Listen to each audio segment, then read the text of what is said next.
Hello. How are we all doing? Hopefully you can hear me. Before Mike has to disappear, he's upping his volume so he can check. Will you be able to tell me, or will they tell me first? Let's find out. You're live. Yay! Right, so I'm going back to the top. Hello! Carol Little was in very early, as was Pandemonium. Just me, zero. You can't find the videos. Really? I don't name them. They're already named. MacBites After Hours, followed by the number, followed by the date. There is also a playlist at macbites.co.uk/After Hours playlist. You can also find them on the channel. They're left public later. Hello, Stephen. Good evening from Northern Ireland. I have spent a blissful 6 hours in Northern Ireland this week. Only virtually, sadly, but beautiful. Well, actually, given what I was watching, I didn't get to see Northern Ireland at its best. I really must visit one day and see it at its best. But I definitely thought of you. Hello, Renee.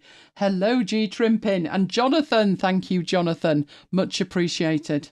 And we have Carol, and we have Renee's in the house. Graham is in the house. Joho is in the house. Hello, Kim. And Jammy's on time. Oh, I'm impressed. No Jim. No Jim. No, totally. No Jim for Jammy. Yeah, totally overrated, just saying. Maybe you did the marathon or something. Right, hello, Deb. Oh, now things are happening on my iPad. What are you doing? Leave me alone. Have I got everybody? I think so. Oh, Peter, hello, Peter. And I can't see this very well. I've just broke my glasses off my mic, so that went well. Scribble UK, hello. Canada, excellent. Oh, I was in the company of somebody from Canada yesterday as well. Wow. Do you know, you can tell the difference between a Canadian accent and an American one if you really listen. Yeah, that was a session that I was in. And who else have we got? I think I've got everybody. So, hello and welcome. Jammy's not going to be happy when he sees the first slide. There's no unboxing on it. But you know, Jammy, that laptop still hasn't turned up. Just saying. Tesco's. And Tesco have arrived, only 2 minutes late. So really, they're on time, aren't they? Right, well, I'll try and manage without you. You try and not cause any bother down there. They substituted something for him. I can't remember what, but he was grumpy. Right, let's move. Oh, why aren't my slides moving? Oh, no, don't do that. There we go. So this is what we've got this week. The week at MacBites headquarters. Oh, tales to tell. Let's just say tales to tell. Then we've got a three-way comparison. Who doesn't want a three-way comparison? Of capturing screen text. You thought there was only one way. No. We've got everything from exorbitantly expensive to completely free. I thought I'd start with the expensive stuff and work down. Then we've got Raycast, which was a request. There are new AI options, but also the new browser extension. Don't get excited, just saying. But it was requested. Then we've got bulk creating Canva, which was also requested, but that was quite a while ago, to be honest. I do have freebies, and then we are carrying on cooking up a storm in Affinity Publisher. So that is the plan for the night. Right, we're broadcasting in 1080p. Make sure you are receiving in 1080p. Oh, Kim says they need to hear all about the anniversary. Well, pretty much. Yeah, that does start the week at MacBites headquarters. Let's just say that. Broadcasting 1080p. Make sure you're watching in 1080p. Red flag is what you need. There is a cog in the lower right hand corner, so choose your the red flag from there, and while you're at it, there's a like button down there. Now, some of you did an amazing thing last week. I was very impressed. Right, comments. You know we need comments. YouTube are playing with my mind, and they need comments. Now, obviously, you can't comment when we're live. You can only chat when we're live. But last week, 2 of you, genius, you went back to the last show and put a comment on it while we were broadcasting this show. So I'm going to hijack that idea and suggest that everybody does that right now. That's doable. That'll work. Comments, very, very important. How is it going with YouTube? Still about the same. So fingers crossed, but it is now over 4 weeks. This is our 6th episode back. So let's say the views are reasonable, to be honest. It's everything else. So we'll stick with it for the moment. So we're travelling back to last Saturday. Now, when I say Saturday, as far as I was concerned, it was still Friday, because the weekend started with us still celebrating our anniversary. The only excuse to be eating cake at midnight. Oh, it was a gluten-free and it was gorgeous. Lemon drizzle, I think it was. It was nice. Oh, we overindulged ourselves. Shall we just say we suffered the next morning for that? Wasn't a wise time to be doing that, but we did. And we enjoyed it immensely. But Saturday belonged to our very own Johnny I, who completed his 10K in a personal best time. So very, very, very impressed with that, Jonathan. I'm also very impressed by the time you were up. I didn't see that time, honestly. I definitely didn't see that. I was interested that you went straight past Tanton Park, and I know where the golf club is as well, but no, I've never run it. Never run it, let's just say that. So congratulations, Jonathan. Very, very, very well done.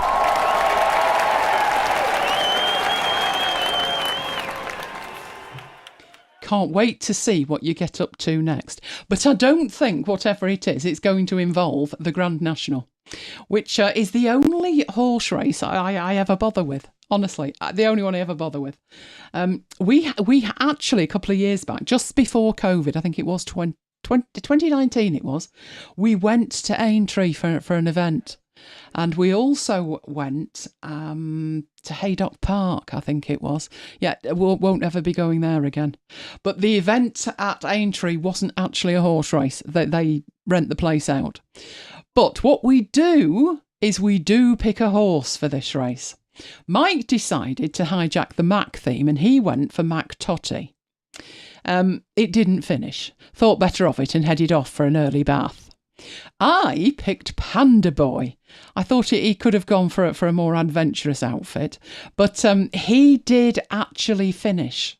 He came a glorious 17th out of 21, which might not sound great, but it's better than the day back in 1993 when we decided to watch the race in a betting shop in Wilmslow. I remember this day. I spent most of it in the bookshop, poor Mike. But he said, it's National Day. There's a bookies over there. Shall we go watch it? So we had no idea. We didn't put a bet on or anything. I had no idea how all that worked. But you may remember 1993. It was a false start, resulting in the race being completely abandoned. So that went well. So 17th, I was quite happy with that. I was. Then, and this started, I think it was 3 o'clock our time, we had a 5-hour summit, a virtual summit to attend. So we both sat here attending the same thing with headphones on. Don't ask, it's just the way it went. Is this the horse show where the women show up in big hats? Sort of. I don't think it's the number one event for that. Is that Goodwood? I can't remember. But yes and no. It's not the premier event, but yes, the ladies do turn up looking like complete idiots. Huge hats, short skirts. That's the one. No, Renee's right, it's Ascot with the big hats. But yeah, the women do make a big fuss about it. When we went to Haydock Park, they also had like massive hospitality tents that cost an absolute fortune to go in.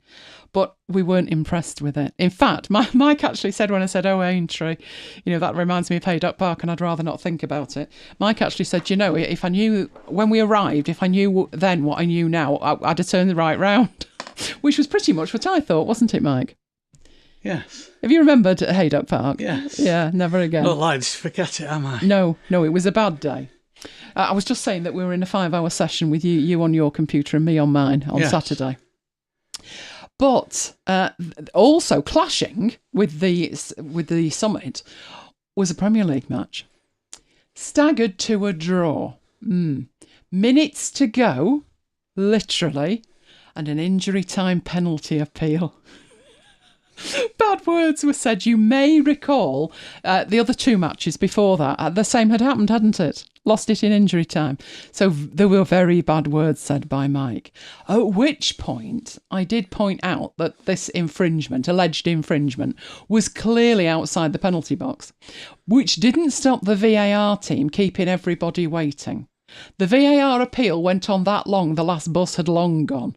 Thankfully, the check went our way, and Mike could breathe again. Another honourable draw, wasn't it, Mike? It was. Although I do think, it's not really, there's not much honourable about drawing with Bournemouth. That you could do with stuff in Bournemouth, about 8-0. Yeah, that's the problem, and United aren't. So that was Saturday. Sunday, very important day. Alarmingly stupid o'clock, because something was happening at alarmingly stupid o'clock.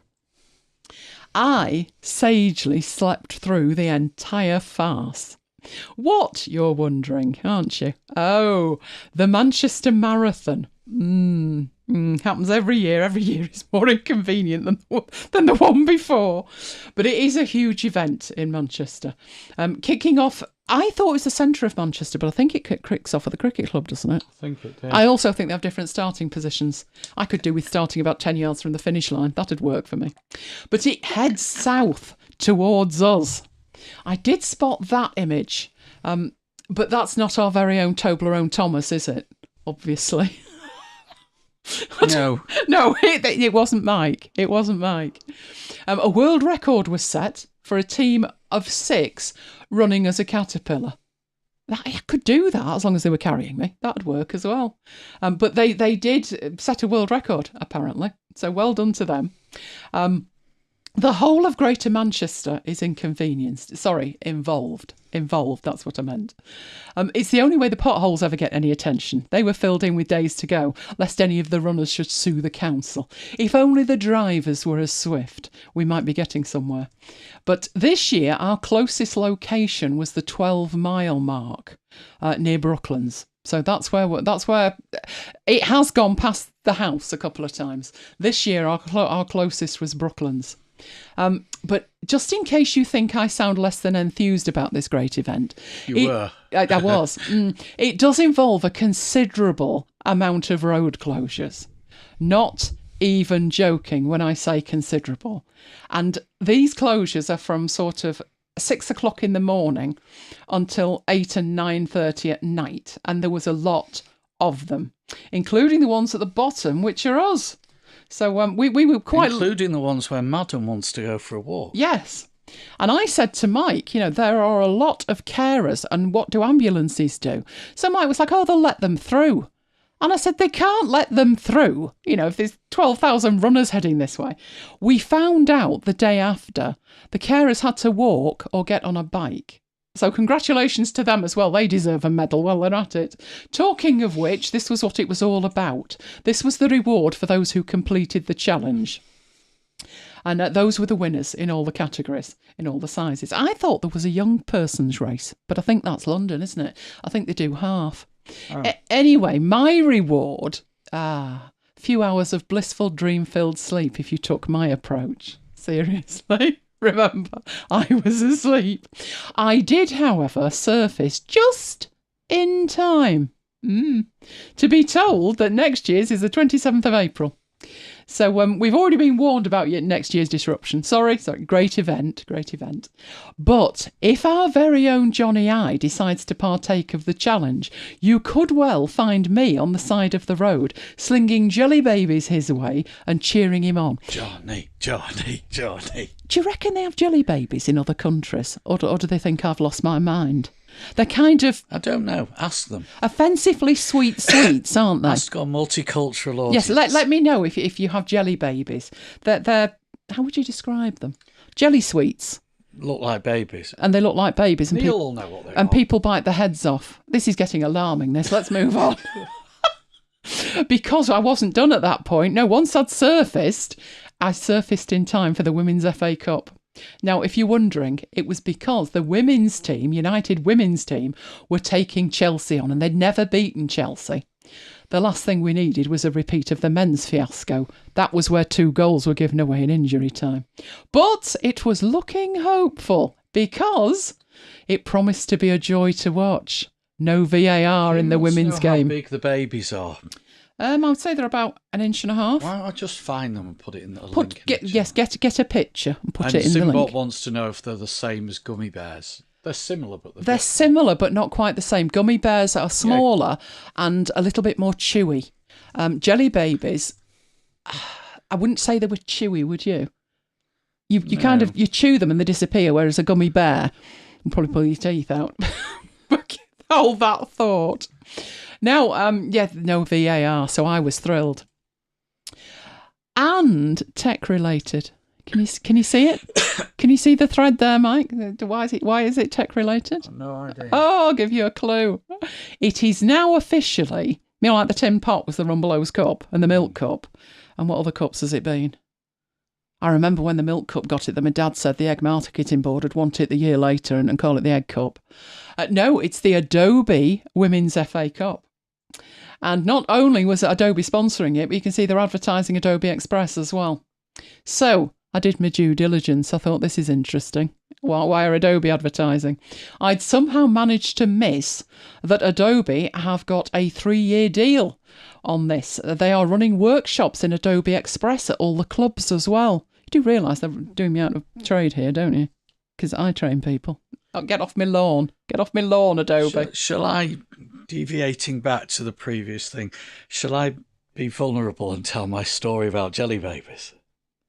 Which one's this? Oh, with the... Yes. Yeah, go on. Be vulnerable. Well, in 1992, we got our season tickets and I decided we'd celebrate. Well, I decided I'd celebrate with champagne and jelly babies. We know how to live. Should we just say it made a reappearance? It didn't end well. No, it didn't.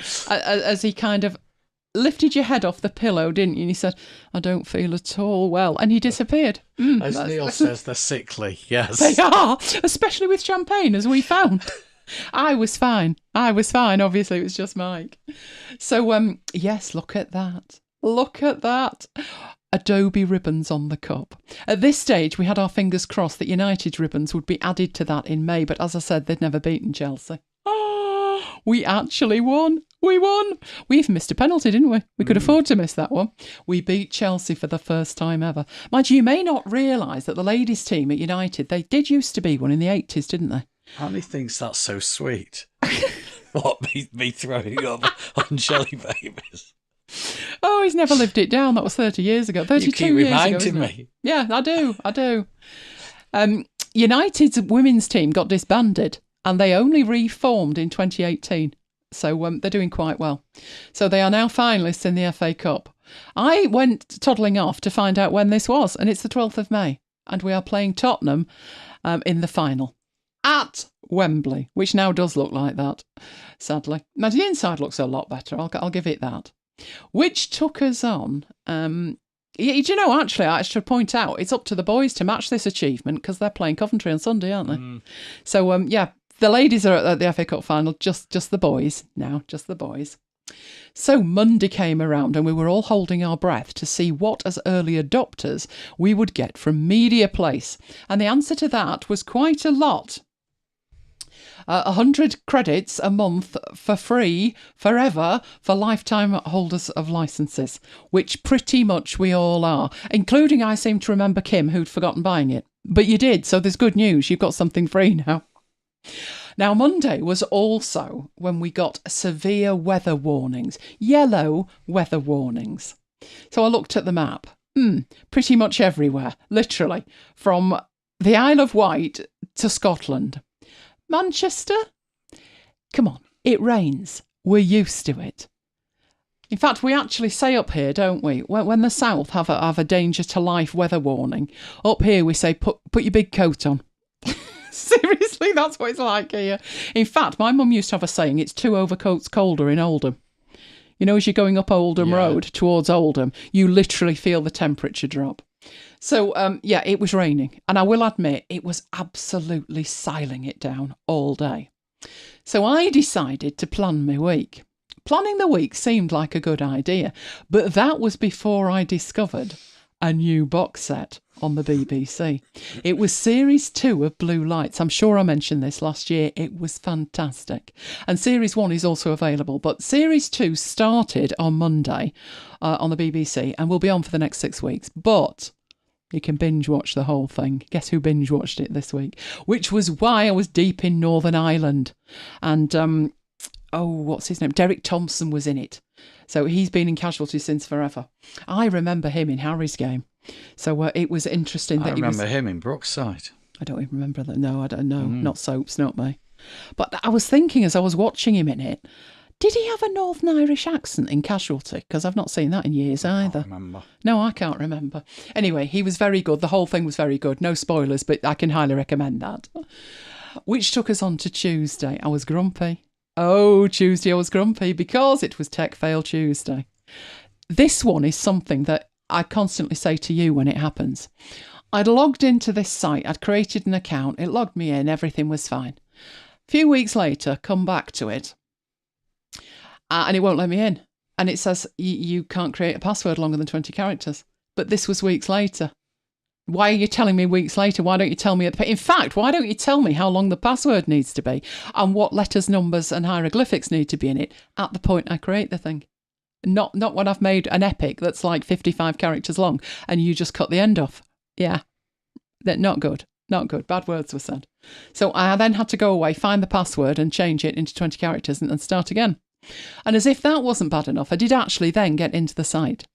But on another site, about 20 minutes later, experiencing technical problems. A back-end fetch failed, which I didn't want to give too much consideration to. So I did leave it for a few minutes and tried again. A 503, unavailable. Eventually I did get there, but it wasn't third time lucky of this. So it was a case of writing Tuesday off in terms of tech. Which took us on to Wednesday. Oh, would we fare any better on Wednesday? Well, let's just say the day started absolutely fabulously, which I have shared on Slack.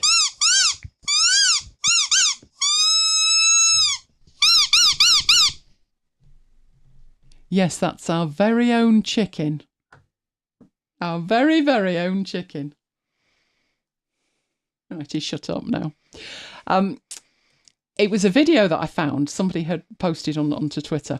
And it was MacBites Chicken moonlighting with Donkey. If you haven't seen this video, it is an absolute must-watch. It is 2 minutes of pure bliss. And I did put the link in there so you could share it.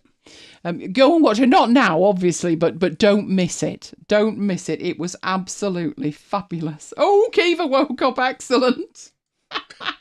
And Diesel's very interested. Oh, it was a wonderful video. Absolutely wonderful. I said to Mike, obviously you think about cats playing with toys and dogs playing with toys, but you don't think about donkeys, and this donkey was an absolute star. So that was earlier in the day. Later on, it was UEFA Champions League football. European night. Obviously, United weren't involved. They didn't make it to that one this year, did they? Wasn't it the Euro Tin Pot they were in? And then they weren't in that either. No, they were in the proper one and got knocked out. Oh, and they didn't even manage to... Finished bottom of the group. Yes, so it wasn't good. But that didn't stop Mike entertaining himself with not one, but 2 matches at the same time. Bayern Munich and Arsenal on one screen, and Manchester City and Real Madrid on the other. Sometimes there are no words. I said, what are you doing? Watching them both, he said. Actually, you did quite well, didn't you? There's plenty of action. It went to penalties, and I think you'd rather Real Madrid had won, which they did, rather than City, wouldn't you? Yeah. Yeah, there's none of this business of they're our neighbours and I hope they win. No, he doesn't. Now, while I can't prove that his overindulgence was behind what happened next, it certainly could have been. Yeah, the network melted. It went into a meltdown, which is bad enough. Because the way I have it configured, it just automatically switches to a backup. And should that one fail, I have a third backup as well. Well, I'm a former systems engineer, so of course I have. But when the primary Wi-Fi goes down, needless to say, it took the smart lights with it. How mid-90s to have to get out of bed and manually turn the light off. And I actually had to do that, didn't I? I kept trying with my phone, but it wasn't having it, so I had to give in the end. I did contemplate sleeping with the light on, but gave that idea up. I was grumpy. This was like an hour and a half, and I thought, it's not going to have it, this. It's not coming back. It's not doing a quick update. It's just gone. which took us to Thursday. Lola had us out of bed at stupid o'clock, didn't she? She definitely woofed. And she did. Yes, and she decided that she wanted to go and check the estate. So I thought, well, seeing as though I'm up, I'll check what state the network was in. It was no better than the night before. This was 10 hours later. So unplugging the lot it was then. It complained vehemently. Turning it off and turning it on again. Well, it's worse than that, isn't it? You've actually got to go around and unplug all of them. And then you've got to go back. So there's that many of them. We've got, is it 12 we've got or 9 at the minute? But you've got to go round in the same order. So you basically need a list to go round with. It complained vehemently, but eventually it sprang to life. And we could get on resetting all the A-Lady connected tech, which meant the lights sprang back into life. Well, they did after we'd gone round and turned them all back on and then reconnected them with the A-Lady again. This is where our time goes, isn't it? Well, we could be doing interesting things. Now, meanwhile, it was still raining with all the vigour of a tropical storm. So Lola was not pleased. This had been about 5 days solid at this state. She objected greatly to being towel dried on her return. She commandeered the bedroom where she insisted the electric blanket be configured to her liking as she dried off. And she didn't get a biscuit from all her acolytes either, did she? Because they had more sense than going out. Which took us on to today. As predicted, if you are in the market for P-Cloud space, their St George's Day sale started today with 54% off. But I had to put the credit card back in the freezer, didn't I, Mike? Because I'm already on. Have we got 4 terabytes? I think we have. I want the 10 terabytes, but it's £890. I'm not sure if that includes VAT or not. It certainly includes the UK rip-off tax, because Tracy pointed out it's the same number in euros and dollars. So yeah, we're not getting a good deal in the UK. But it's a reasonable service. We've used them for a good few years now, haven't we? Probably 5 or 6 years. Yeah. And it is a lifetime deal. You know, it's a one-time payment and that's it, you're done. If it was about half that, I'd definitely go for it. So maybe I could let them know that. Then I got another mail telling me that the Affinity beta program's ramping up again with 2.5, with some new features, nothing of which, every time there's a new beta, I look. And do you know what I'm looking for? EPUB. EPUB's what I'm looking at. No, it's still not there. But one day it will be. If you want to join the beta program, you can. It's completely free of charge. That is the URL you need, affinity.serif.com/affinity-beta-program. I was going to ask, why it wasn't double ME on the end. Could be, couldn't it, in the UK? It could be either. Yeah.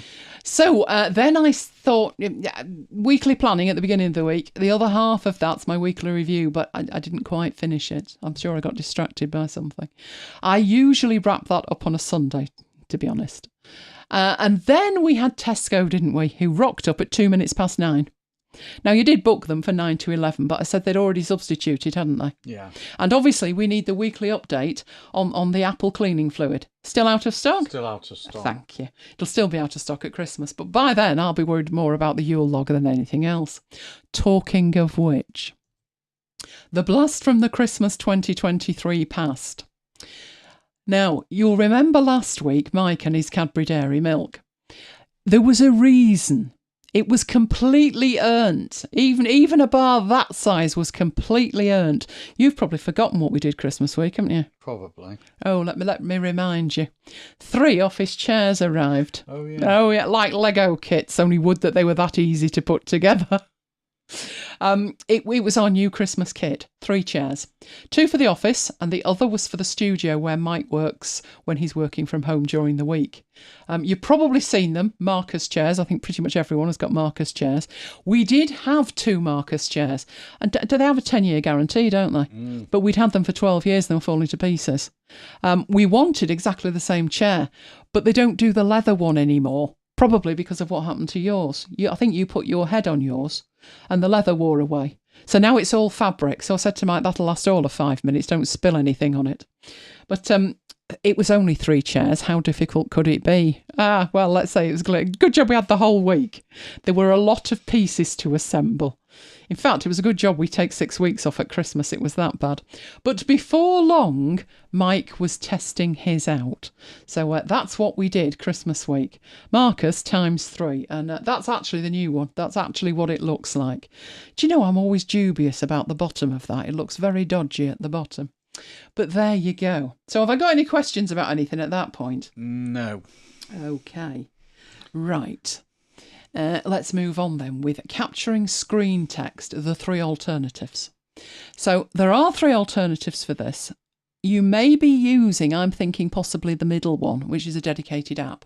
But there are 3 ways to do it. And each one gives you slightly different features. So if it's not something that you do often, you might want to go for the free option. If it's something that you do frequently and you want style text, you may be looking at a different option. But the 3 options that I've discovered and that I use, I don't use Snagit that often. I'll explain why. But Text Sniper is fabulous and not that expensive. And Raycast does exactly the same thing and it's totally free. So we're going to start with Snagit. Now, at the moment, Snagit 2024 is the latest. If you are thinking of buying right now, don't. Not unless you take the maintenance with it, because there should be a new version out at some point within the next 2 to 3 weeks, which will be Snagit 2025. Now, there are 2 ways that you can get this, and Snagit is the heavyweight of screen capture tools. Capture of the screen text is just one of the numerous features it's got, but it could be just what you need depending on your requirements. So you can either pay $39 a year, so that is per annum, or you can get it at $62.99 for a perpetual license. Now, the difference between the two, the $39 will get you updates, every update, as long as you are in maintenance. So they call their subscription a maintenance.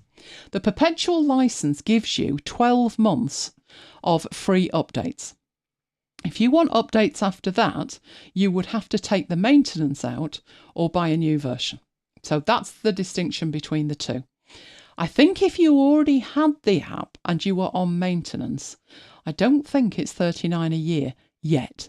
But they did make an announcement about just under a year ago where they said that their maintenance contracts would be increasing in price.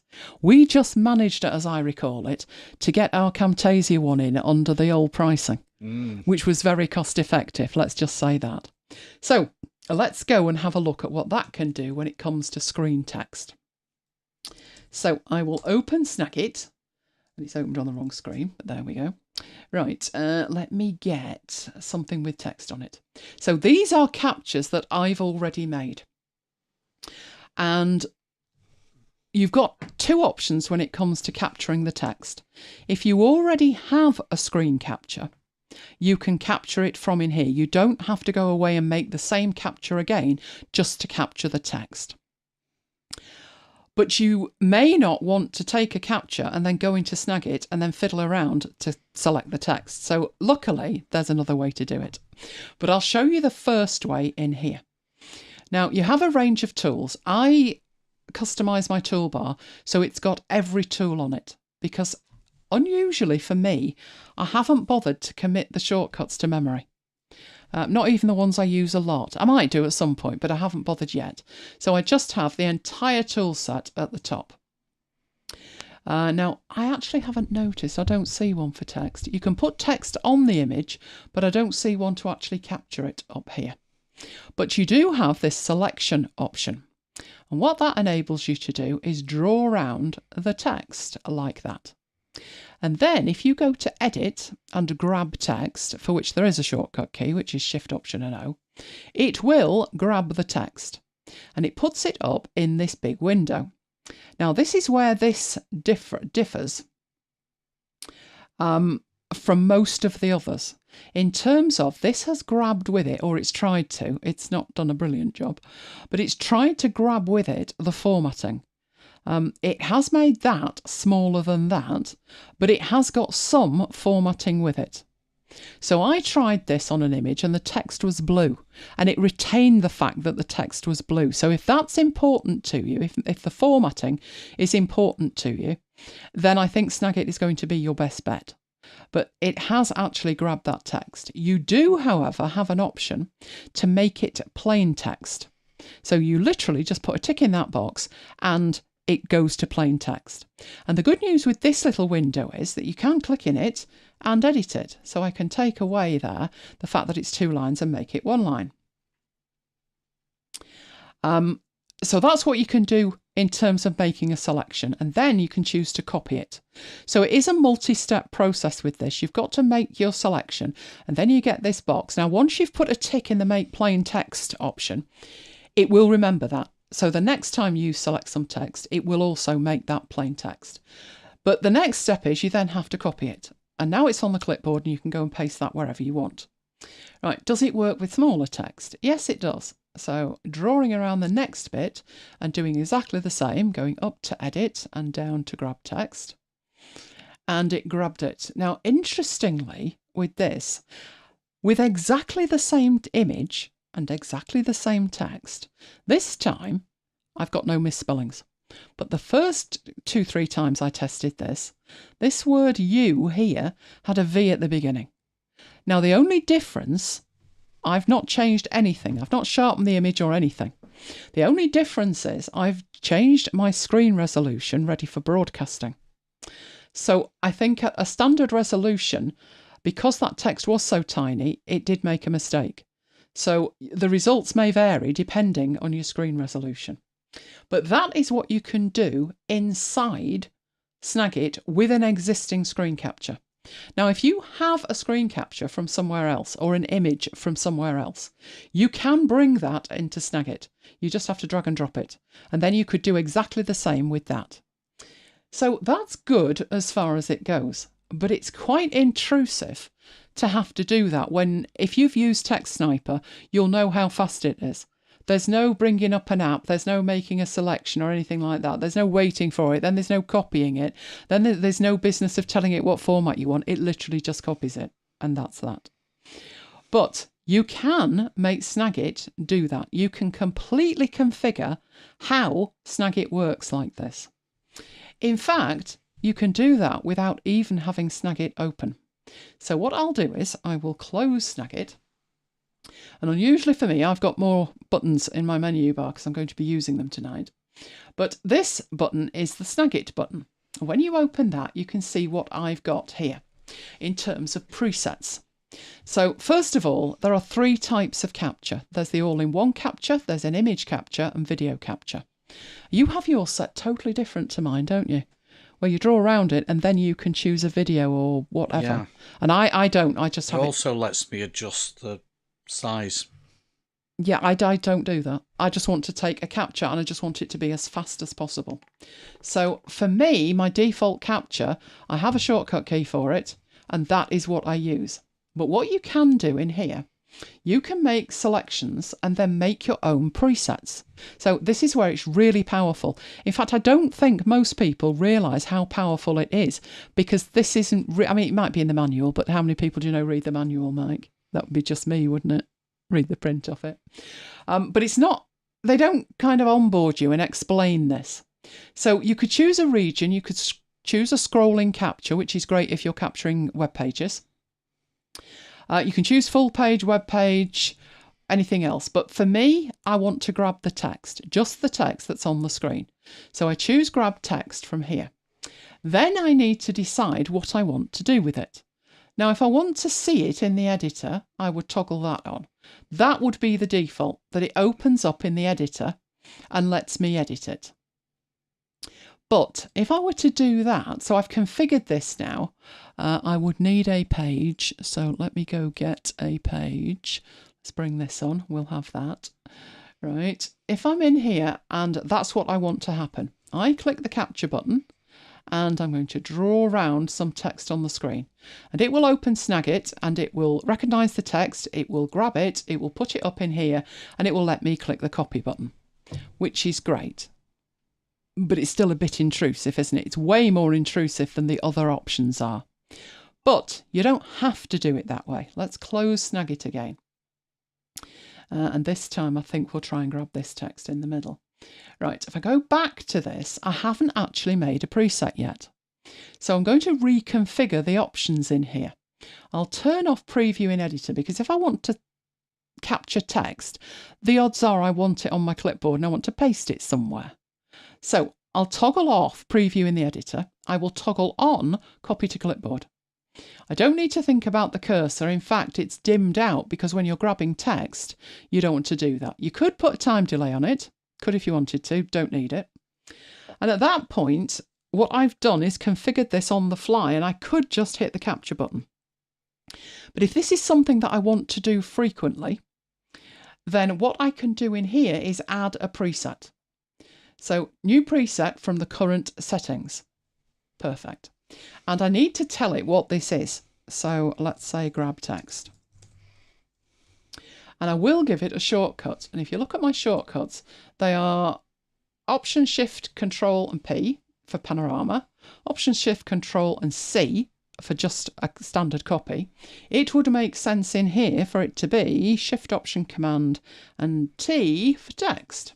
So at least they all match. And at that point, I don't need to have that open anymore. So I'll bring this back up here and I can use that shortcut key. It will put what is the interface when it comes to text capture of Snagit on the screen.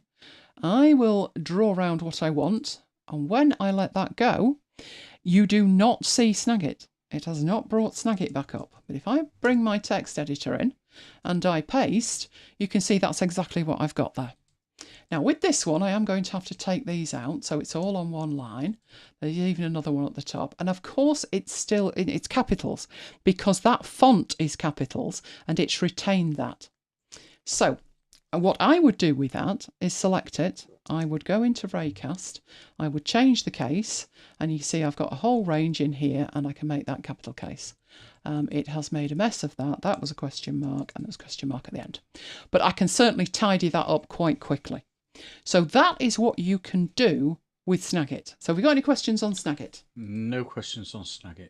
Right, okay. I would have it configured that way if I was using that instead of one of the alternatives. To be honest, even though it's got the formatting options, I probably wouldn't use Snagit for that. I did have Mike test it with me because obviously my computer's the fastest one that Apple sell. I spec'd everything up apart from the hard drive. So mine is pretty fast anyway.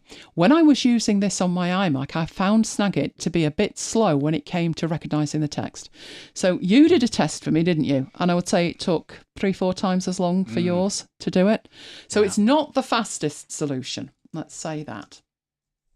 So the next option that we have is Text Sniper, which is a favourite of ours here. This is the one I'm using at the moment.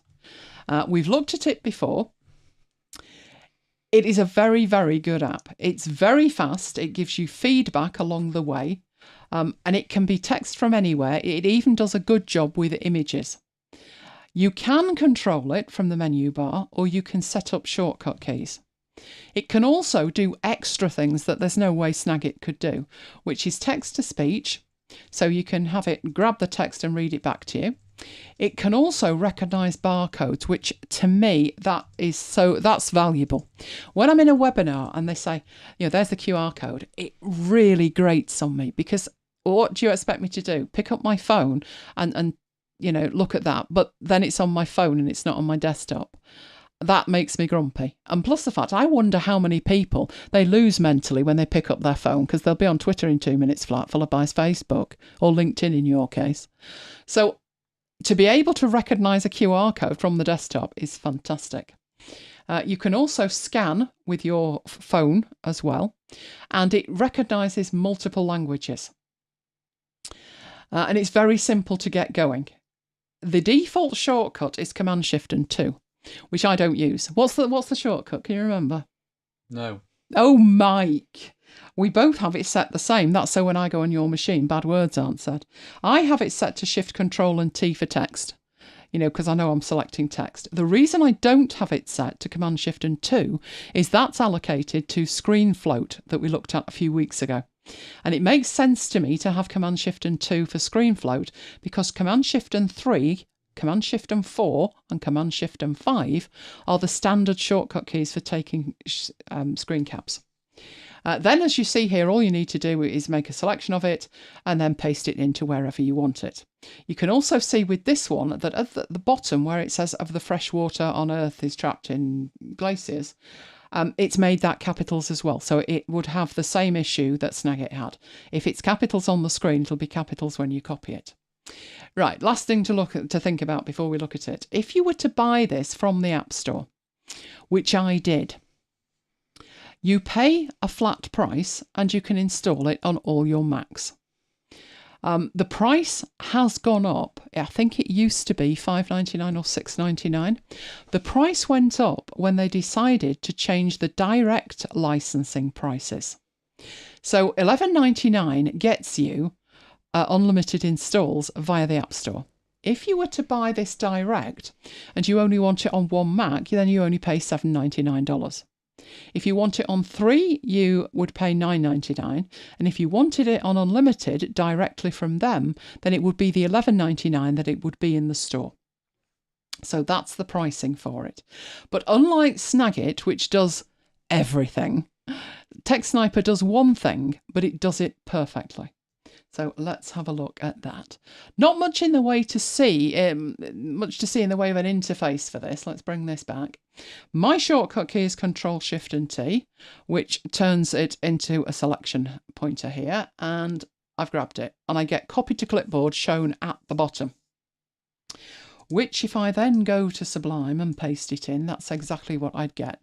You can see with that one, absolutely perfect. Let's go and grab this one here and see what it makes of it. Will it be able to recognise the question marks, and will it all be in capitals? Let's go into there. And yes, it's all in capitals, but it does recognise the question marks, which the other one had spacing and line stuff and all kinds of things going on. Right, it's working perfectly because of the way I have it configured. Now, there could be a lot of shortcut keys to remember, but you can use it from the menu bar. So the first option that you've got here is capture text. This is my shortcut key. That's what I use. That's how I did the last 2 captures. The next option is to read a QR code or a barcode. So I have a shortcut key for that, which I'm not actually committed to memory. I should do, shouldn't I? You can import from all your devices. You can see there's quite a few devices that are lying around. MacBites Siri is my iPhone. Butterfly's an iPad. I think you've got that one, haven't you? Isn't that the one with Gloria on the back? I think it could be. Yeah. A Cherokee, Feather, Fur, Geronimo and Integrity are all my iPads. So they are around the office somewhere and they're all turned on. So I could use it from there as well. Oh, this is Feather. Oh, that's Feather. Well, Feather's reporting that it's there as well. Do you know why that's called Feather? It's called Feather. That was the one where they had it out on the van and then they took it back to the depot. And I had to go and find it and I went the wrong way up a one-way street. Oh, happy days. 2014. So Feather, that was why. Right, this one gives you options to keep the line breaks or not keep the line breaks.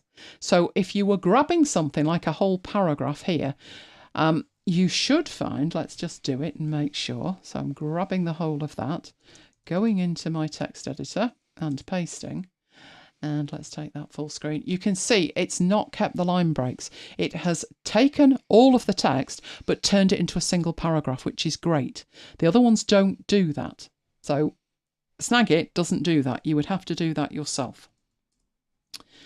Right, so that is an option that you've got there. Now, the thing with that is, wrong button, thing with that is, you can choose to keep the line breaks or not, and you can toggle that on or off just before you capture the text that you want. You could also here have an additive clipboard, which means you copy the first batch of text and it puts that on the clipboard. When it copies the second batch of text, it will add it to the first lot of text. So if you're copying from multiple places and then you want to paste all of that text in, you wouldn't need a clipboard extender. You could just additively select it. Let's see if we can do that. So let's toggle that on. Once you've toggled it on, you get a little tick next to it. And we'll come down here and we will grab the first paragraph. We'll then grab that one under a demise. And we'll have this one here, where it was, again, I logged into. Right, like that. So technically speaking, we've got 3 paragraphs there. And that's exactly what we can paste in. So it's a great option to have available if that is something that you're doing. I don't tend to do that often, I must admit. Right. You can also clear the clipboard history, which you would need to do if you've got the additive clipboard turned on and you want to start again. But I've just turned that off. Then you've got your text-to-speech option. But importantly, you have a whole range of settings in here. So I do have language. I don't know how good it is with that, because unless it's code, I don't speak another language. Here's the additive clipboard option and whether it clears automatically once you've pasted. You can change the text-to-speech rate. You also can have custom words in here. And the most important thing is the shortcuts. So I think I've definitely changed all of these, but there's 2 different ways to use the shortcuts. You can have global shortcuts that you can use from anywhere. So if you look at this here, I can toggle the additive clipboard on and off with a shortcut key, and I can clear the additive clipboard with a shortcut key. I've got a shortcut key for reading QR codes. So there are 4 shortcut keys that I have allocated to TextSniper. Now these at the bottom only work when you have TextSniper active. These top ones are global. They will activate it. So if I show you that I've activated it, but at the moment we've got keep line breaks on. And let's say I don't want, we've got it turned off. We're not keeping line breaks.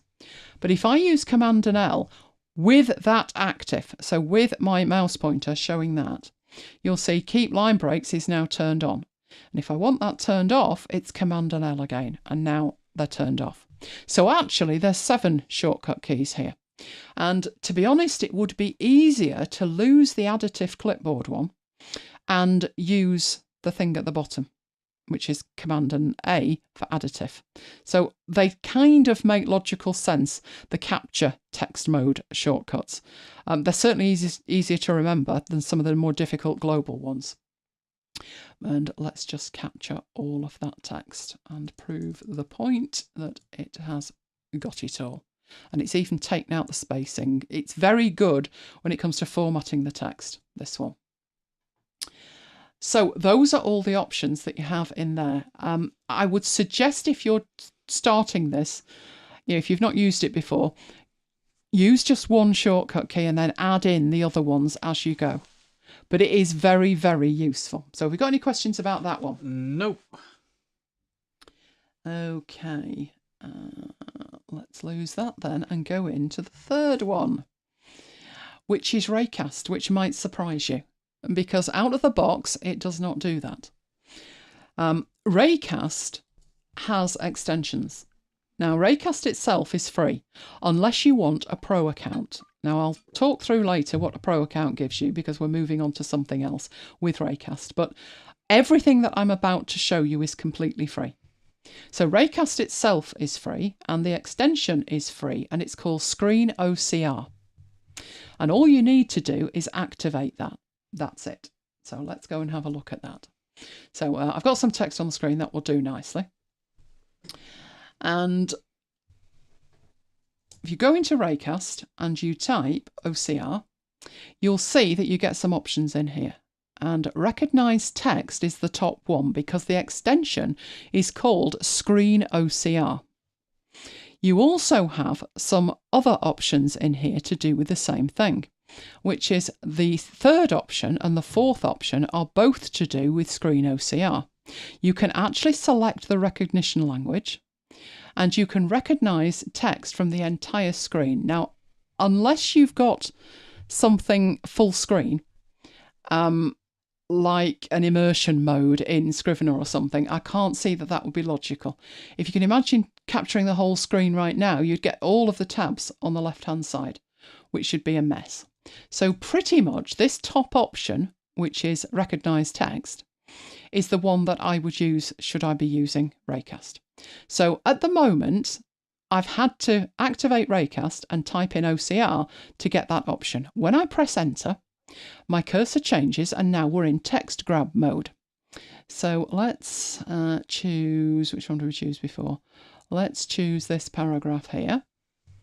And that is now on my clipboard, and it gives me nice little feedback to tell me it's on my clipboard. And when I paste, there it is on my clipboard. You will notice that that does have in it, it's kept the line breaks in, so I would have to go in and tidy that up should I want to do that. But don't forget, this one's totally free. If is this something you only do once every month or something, then maybe you want to go for a free option. So if I go back into Raycast, but this time I'm going to go into the settings. I have extensions in here. These are all the extensions that I have installed. How you would install this is you would go to Raycast and you would go to the Raycast store. And it's actually searching the store from within itself, which was one of the reasons I found Raycast much faster to use than Alfred, because with Alfred, I had workflows that I downloaded from various places and there was no central update. No central repository. Now, I know they've addressed that since, but this is so integrated, it's fantastic. So all you would need to do is type screen OCR, and it actually shows you this in here. It's showing you the search results for that. When you go into there, it gives you a description. You can read the README file. You'll see when it was last updated.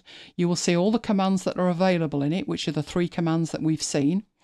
And if this weren't installed, but obviously mine is installed here, you would have an install button and you could install it straight from here. That is how you would install it.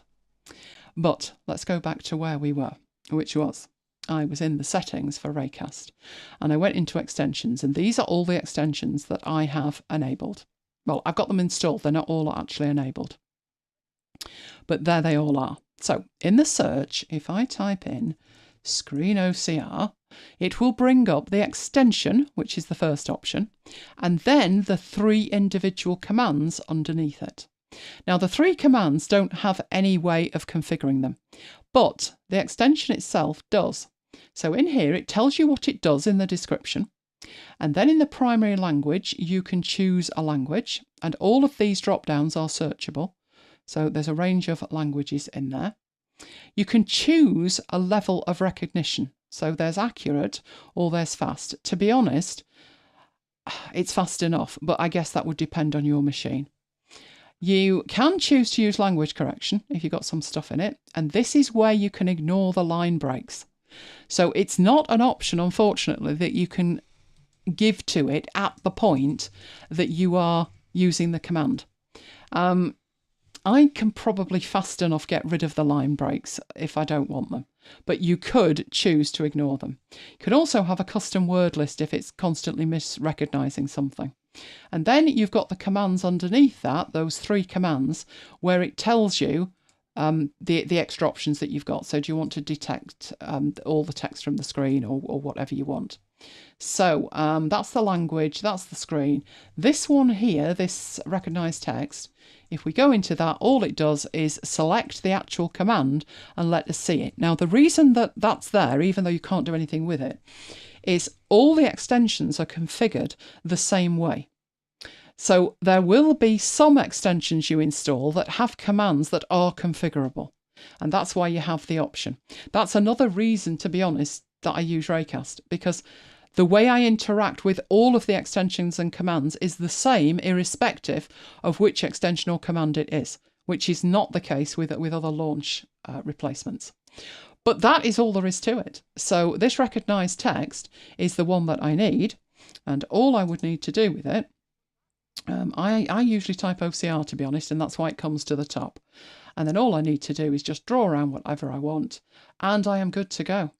Now, the benefit of doing it with Raycast would be if you've only got one license for TextSniper, and you've got more than one Mac, then your secondary Mac, you could use Raycast and it would give you the basic features and it wouldn't necessitate buying more licenses. The other benefit is that Raycast can synchronize its settings between machines. Now, that is a pro feature, but it can do it. So anything that I configure on one machine, I could configure on another machine and I wouldn't need to manually do it. It would automatically ripple through with the sync service. So if I wanted to use that instead of TextSniper, then what I could do is set up a shortcut key. And how I would do that is go into here and I could record a hotkey. I could also, if I wanted to say like TS, text snipe the text, add an alias for it. But the hotkey would mean I wouldn't need to open Raycast at all for that. So there are things that I have in Raycast where I don't need Raycast to be bothered with at all. We come out of here, you can see the clipboard history I'm using as my primary clipboard history. So I don't open Raycast and type clipboard history. Who's got time for that? I just use that shortcut key and it will bring up the history. I can also edit a clipboard item directly. And as I go down here, you can see I've got open with, I've got paste as plain text. They look naughty shortcut keys, but they're embedded on my brain, so I don't have to worry about them. And I think the other one I've got is the search emojis. I have a shortcut key for. And the other one is PowerPoint, wherever PowerPoint's disappeared to. PowerPoint should be in there somewhere, and I'll have a shortcut key for that. I know I do because it's working. Oh, it must be under applications. Right, so it'll be in here somewhere. Where's PowerPoint? Probably under M for Microsoft. There we go. There's my shortcut key for PowerPoint. So you could allocate a shortcut key to it, and it would then function in exactly the same way that TextSniper does. So how many of you knew that that was an option with Raycast? Let me know. Right, we got any comments on that? Pete Lax was asking what Raycast is an alternative to Alfred. I said yes. Yes, and I'm going to talk about that shortly. Not the whole shebang. We did that last January. January last year, I think we did, was it about 4 shows? 5 shows? I think it was. We started off, and I think it was young Jonathan who said, like, what's it like compared to Raycast, Alfred? So I thought, well, we'll have a quick look at it. And I just got deeper and deeper into it. It is so feature rich. Right. Annie says completely oblivious to this as an option. Well, what I found I'm doing with Raycast is because there is a store, and you can actually go to that in a browser. So if we go to Raycast store, you can go in here and you can search for extensions. You can also just browse. So there's featured extensions at the top. You can see all of the extensions. You can see recently added extensions, or you can search for them. So there's stuff in here that I probably wouldn't use. But what I do about once a month is go through them all and see if there's something that might be useful. So things like a Pomodoro. I do have the Obsidian extension installed. I have the Spotify extension installed. So I do have quite a few extensions installed, but I don't just go around and install them, that I have to be using them for it to make much sense. And you can see there's 147 pages of them. So what I do is I do what you're seeing me do now, which is just look through them. So the emoji one I use, that's my shortcut for the emojis. And from in here, I've got my favourites at the top, my pinned, and you can actually just start searching for it. So if you're looking for something like, a cat, there's all the cat options. I suppose I should do a dog now, although I'll get grumpy. I find that so fast. There is an inbuilt one, but it's not as fully featured as that. So I've started using that instead. And that was an extension that I found in here. So I literally just go through them. And then if there's something that I think, I'm quite interested in that, I wonder what that one does, I will open it in another tab and then I go through them all. I think one of the last ones I did that with, it was a game changer. Whatever it was that I installed, it was like, wow, now I can do that with it as well. So it's like getting more features in Raycast without having to pay like an upgrade fee, because the features aren't coming from them. The features are coming from other developers who are making these. So one of the ones I used a lot is folder search. I also have file search. Now, those were two things in Alfred that it kind of brought too much back. I'm trying to search for a folder and you're bringing back all kinds of rubbish. What you can do in Raycast is toggle off. Don't show me this. Don't show me that. I don't want any folders that start with a dot or anything else. And it usually works pretty well. So to show you that, if you go to folder search for folders, and let's say I'm looking for the downloads folder. I start typing downloads and there it is at the top. So I would just then open that and it would open my downloads folder like that. So that to me is just so fast. And there's a range of other things in there as well that it can do. But yes, Raycast is pretty good. So we're going to move on from this to looking at something else in Raycast. So any more comments on that? I think I saw Neil saying not tried it yet. Oh, yeah, you need to try it. Says, have you stopped using Alfred? I still have Alfred installed. There's Alfred. There he is. But yes, pretty much. If we were to look in Alfred at my stats... So where are my stats? Neil's dumped Alfred and gone back to Spotlight. Oh dear, I couldn't do that. Right, you can see it's been used since July last year 917 times, which is an average of 3 times a day. Right, those 3 times a day are pretty much the same thing. And it is that Alfred has the option, if I type RD and then a space and put in a computer name like Mohawk, it will enable me to use remote desktop to log into any computer. So could even log into Mike's. There's Mike's 2 computers. By just pressing enter. And that is something that is not available yet in Raycast. But other than that, no, I don't use it anymore. So my stats for Alfred originally with this would have been something like 130 to 140 times a day. I must be using Raycast probably about 300 times a day now. I do everything in Raycast. All the calculations, it can do conversions. So no, I only have Alfred installed for one thing now, and that's it, just the one thing. And I was a legendary supporter as well. I had no intention of switching. It was just looking into it and testing it and demoing it. I thought, this is better for me. Right, let's get that out of the way and hang on, what were you? But we'll sort you in a minute. Right, so talking of Raycast, we also had a request to look at this, which is the AI options inside Raycast. In relation to about 3 weeks ago, they brought out a browser extension. And I remember thinking, a browser extension, you say? I wonder what that does. Because I already have a Vivaldi extension installed.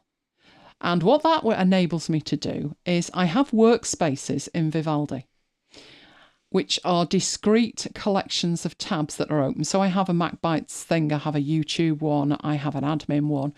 I can quickly go to any tab that is open by using this Raycast extension. So when they said they brought out a browser extension, I thought, what for? What does that do? So first of all, Raycast is a launcher app. So we've talked about Raycast. We did a whole series on it. I'm happy to detail how my usage has changed in the last 14, 15 months. If that's of interest, let me know. But it's a launcher app. Now, it may actually be a better idea these days to pitch it as a replacement for Spotlight, because Spotlight was kind of supercharged over the last few versions of macOS. So a launcher provides access to a user's applications and files by them using short abbreviations of a search name. And all of them, whichever one you use, Raycast works exactly the same as Alfred, but it uses an adaptive algorithm. So it learns, if you were to type in mail, it would learn which app you choose from that. So the first time you type in photo, it might open Adobe Photoshop if you have it. But if you constantly say, no, it's Affinity Photo I want, eventually Affinity Photo will go to the top of the list. You can control that, but the idea is that it adaptively learns how you work and it makes it faster for you. As I say, there is Apple Spotlight, but I've used a whole range of them, and it's a fast way to run applications. But that was how it started. But we have moved on since then, and a launcher can do so much more than that. So in terms of my history with launchers. As soon as I got a Mac, I've always used a launcher or a Spotlight replacement. So I got a Mac in April 2006, and I heard about this thing called Quicksilver. And I must admit, you didn't get a Mac till December, did you? November, December that year. But when I said to you, you need Quicksilver, it was quite an explanation to tell you why, wasn't it? You know, it's a launcher. Or what's one of those? I'm a Windows user. No idea what that is. But Quicksilver itself, if you didn't have Raycast or Alfred, you'd understand how Quicksilver worked. But Quicksilver was a victim of the move to Leopard in 2007. It totally died a death, unfortunately. Back then, we trusted Apple. We installed major updates with undue haste, like the day it came out. In fact, it was worse than that. Do you remember Snow Leopard? I installed it in store in Liverpool. I remember. In fact, I actually got there because we figured there was a huge queue for Leopard. So we thought, it'll be a massive queue for Snow Leopard. And we were deciding we'd go to Liverpool 1. We got there, we were the front of the queue, and there was one guy behind us. And the store was due to open at 10, wasn't it? And we were stood there at like 9 in the morning. And it's a shopping centre, but it's open. Well, the heavens opened. It was just like being in Manchester, wasn't it? It absolutely started to hailstorm, and we're stood there in the rain, didn't have an umbrella or anything. The Apple Store guys were like, there's only 3 of them, let's let them in. So we actually got our hands on it before the official launch, because we went in, it was like, yeah, I'm looking for Snow Leopard, well, here you go. And we stood there and installed it on our laptop. Oh, happy days. Now, the Quicksilver developer recommended moving to Launch Bar, because Quicksilver just wouldn't work, it needed a complete rewrite. So we moved to Launch Bar, and we stuck with that for 6 years. I remember young Johnny talking about Launch Bar, and I think we moved to Alfred about the same time. Alfred came along. I didn't move to Alfred straight away. I think Alfred came out in 2009, and I waited until it was mature enough to move. But I did move to Alfred, and the reason was the workflows. Alfred was our launcher of choice for 10 years. Before we moved to Raycast last year. Yes, even Mike switched. We were trying to work out why, weren't we? What was it that did it? Because there was this moment, I said to Mike, have you got it installed? He said, yes. I said, are you using it? He said, no. I thought, right, okay, boy needs educating. And I did about 3 or 4 things in Raycast, and I can't remember which one it was, but Mike went, I think I'm going to swap my shortcut keys. Yeah, it was the exchange rate thing that's built in. Yes. It has automatic exchange rate that I think it updates every half hour, doesn't it? So that was it. That was the thing that did it for Mike. So all we did, I've got both of them installed, as you've seen, but all I did was just switch the shortcut key. So Raycast is on the standard Command and Spacebar, and Alfred is on Option and Spacebar. And I just know that if I'm trying to use remote desktop, then I will use Alfred, and that's it. Now, they all do the basics. All of those do the basics of launching apps. It was the additional features that prompted the move from one to another, apart from Quicksilver, which stopped working. Now, I did get a question recently about why I switched to Raycast, and I started thinking about it and making some notes, and I think it's best answered in a detailed blog post. But the short version is, Raycast does a lot more things that I personally find useful in a better way than Alfred did. So 2 reasons really. 1, it can do things Alfred can't do. And 2, the things that were the same as Alfred, the same functions, work better than Alfred. And that was why I moved. Now, as I say, if you want more on that and you want to, another 101 on Raycast, let me know. But specifically here, we're looking at 2 updates. Now, the second one came first, which is a bit backwards, given what it is and how it works. But the first update was, there's been an update to the AI engines that are supported within Raycast. So within Raycast, you have access to AI. Now, that is a paid-for feature. So Raycast itself is totally free, unless you want the pro features. And then the prices, I think I pay $96 a year, which is 20% cheaper if you take the yearly option. But what you get completely for free is everything that Raycast had before they added the AI. It was the AI that prompted them. They had always said it will be free forever, but they reserved the right to charge for Teams. So you can see that there is a basic team thing, but Teams Pro is $12 a month. There are limitations on the team thing, but it was the team feature that was going to be their monetization. But once AI was released, they realised that that is an ongoing cost to them, so they could then offer a pro account, and that is how they make their money. But you only need that if you want the features. There are no features that they took away from the free version. None whatsoever.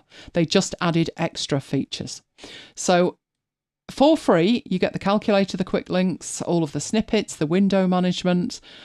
All of the extensions are completely free, and you get your developer tools as well. So what on earth do you get for Pro then? Well, Raycast AI is the biggest thing, but there's also Cloud Sync. So the way Alfred synchronizes is it relies on Dropbox to do it. So Dropbox would have to be installed and configured, and you would have to make sure that everything was saved to the local hard drive for it to synchronize across itself.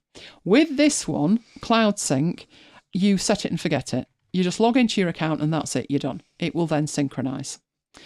I wasn't that bothered about the AI feature, I'll be honest.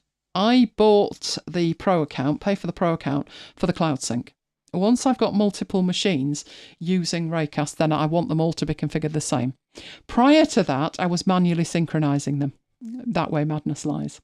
You also get custom themes, which were a new feature, and unlimited clipboard history. Now, if you remember, I used an extension, as a dedicated app for clipboard history. And I now only need that for one feature. Just this one thing that isn't working in Raycast. I don't know why, it's probably PowerPoint. It's to do with PowerPoint. But the unlimited clipboard history, you get 6 months, 12 months, and unlimited. So it will keep the clipboard forever and ever, amen. Which is amazing, isn't it? That is pretty stunning, that. I can't think I'd be looking for something I copied over a year ago. But it has saved my bacon on occasion. Now, what I do, this is overkill. Don't follow me, unless you're as mad as a hatter like me. But I have Copy and Paste, which is a dedicated clipboard history app.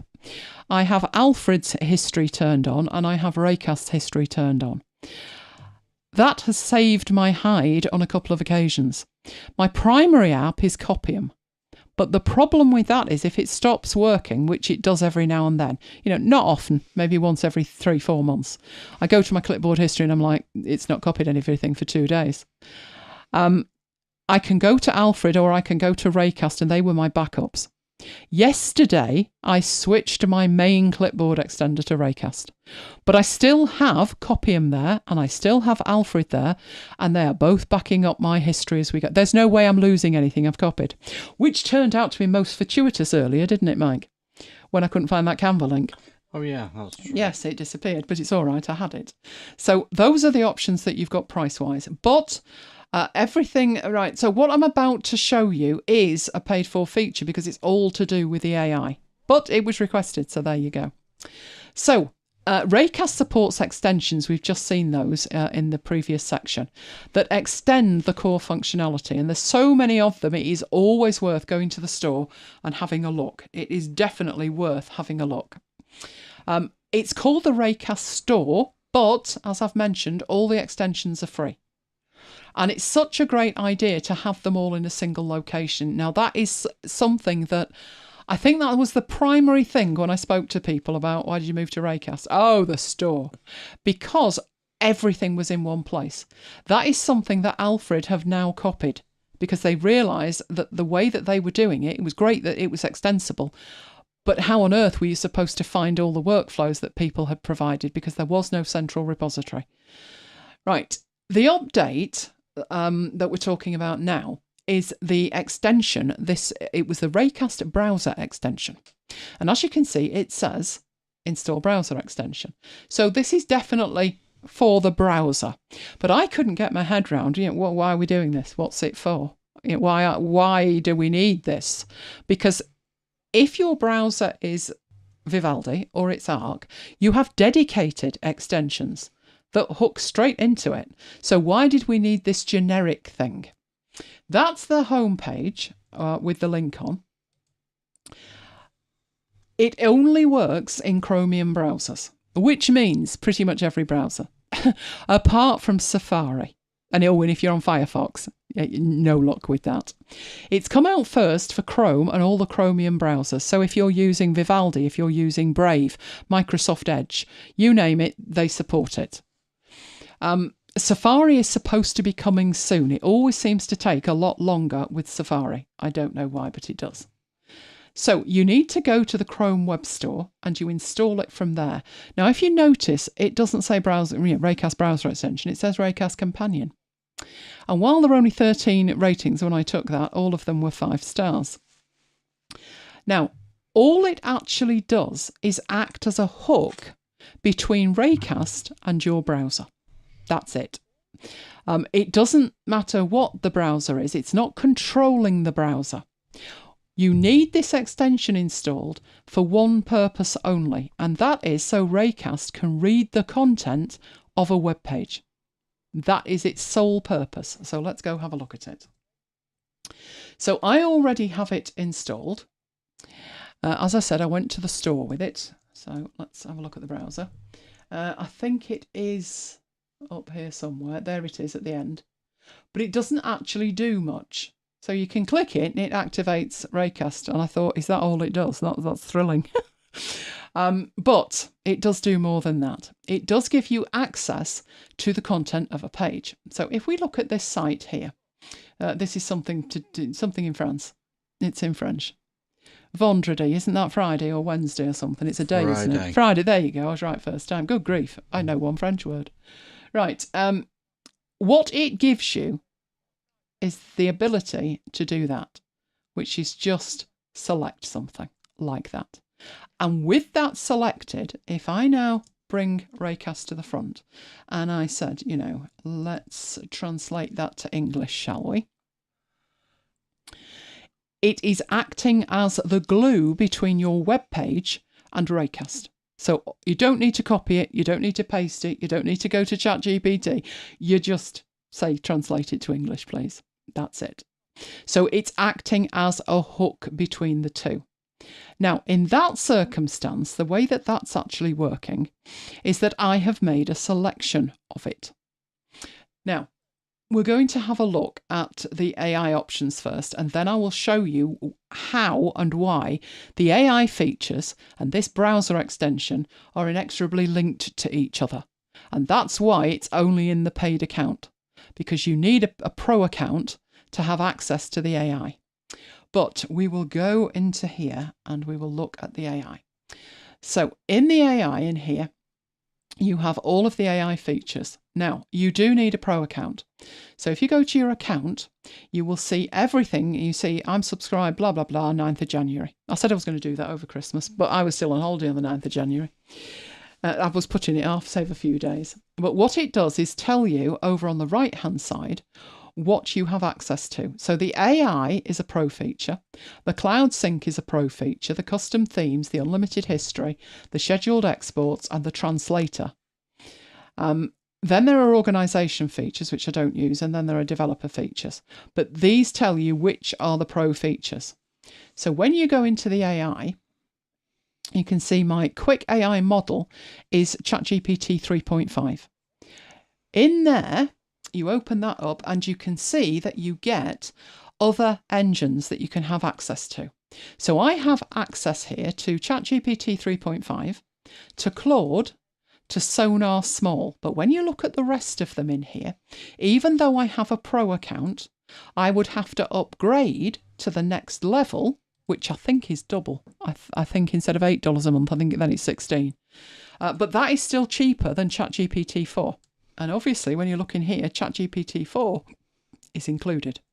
So there are 2 ChatGPT 4 models in the, I forget what it's actually called, but it said upgrade to additional engines, I think. There's those 2. There are 2 more Claudes. These are included. So these are 3 more that are already included. So only the ones with the upgrade would you have to upgrade to. But obviously there is an ongoing cost to them and they are passing that on to you. And that is why you would need to upgrade. But in here, I do have access to ChatGPT 3.5. Then Patience asks, is the browser extension only a paid option? The browser extension you can install. But it just wouldn't do much because you have to access it. I'm going to show you how to write a custom script to access it. So mainly you would be accessing the browser content with AI, really. But if you could think of anything that you wanted to do via accessing a page in a browser that didn't involve the AI, then yes, you could use that for free.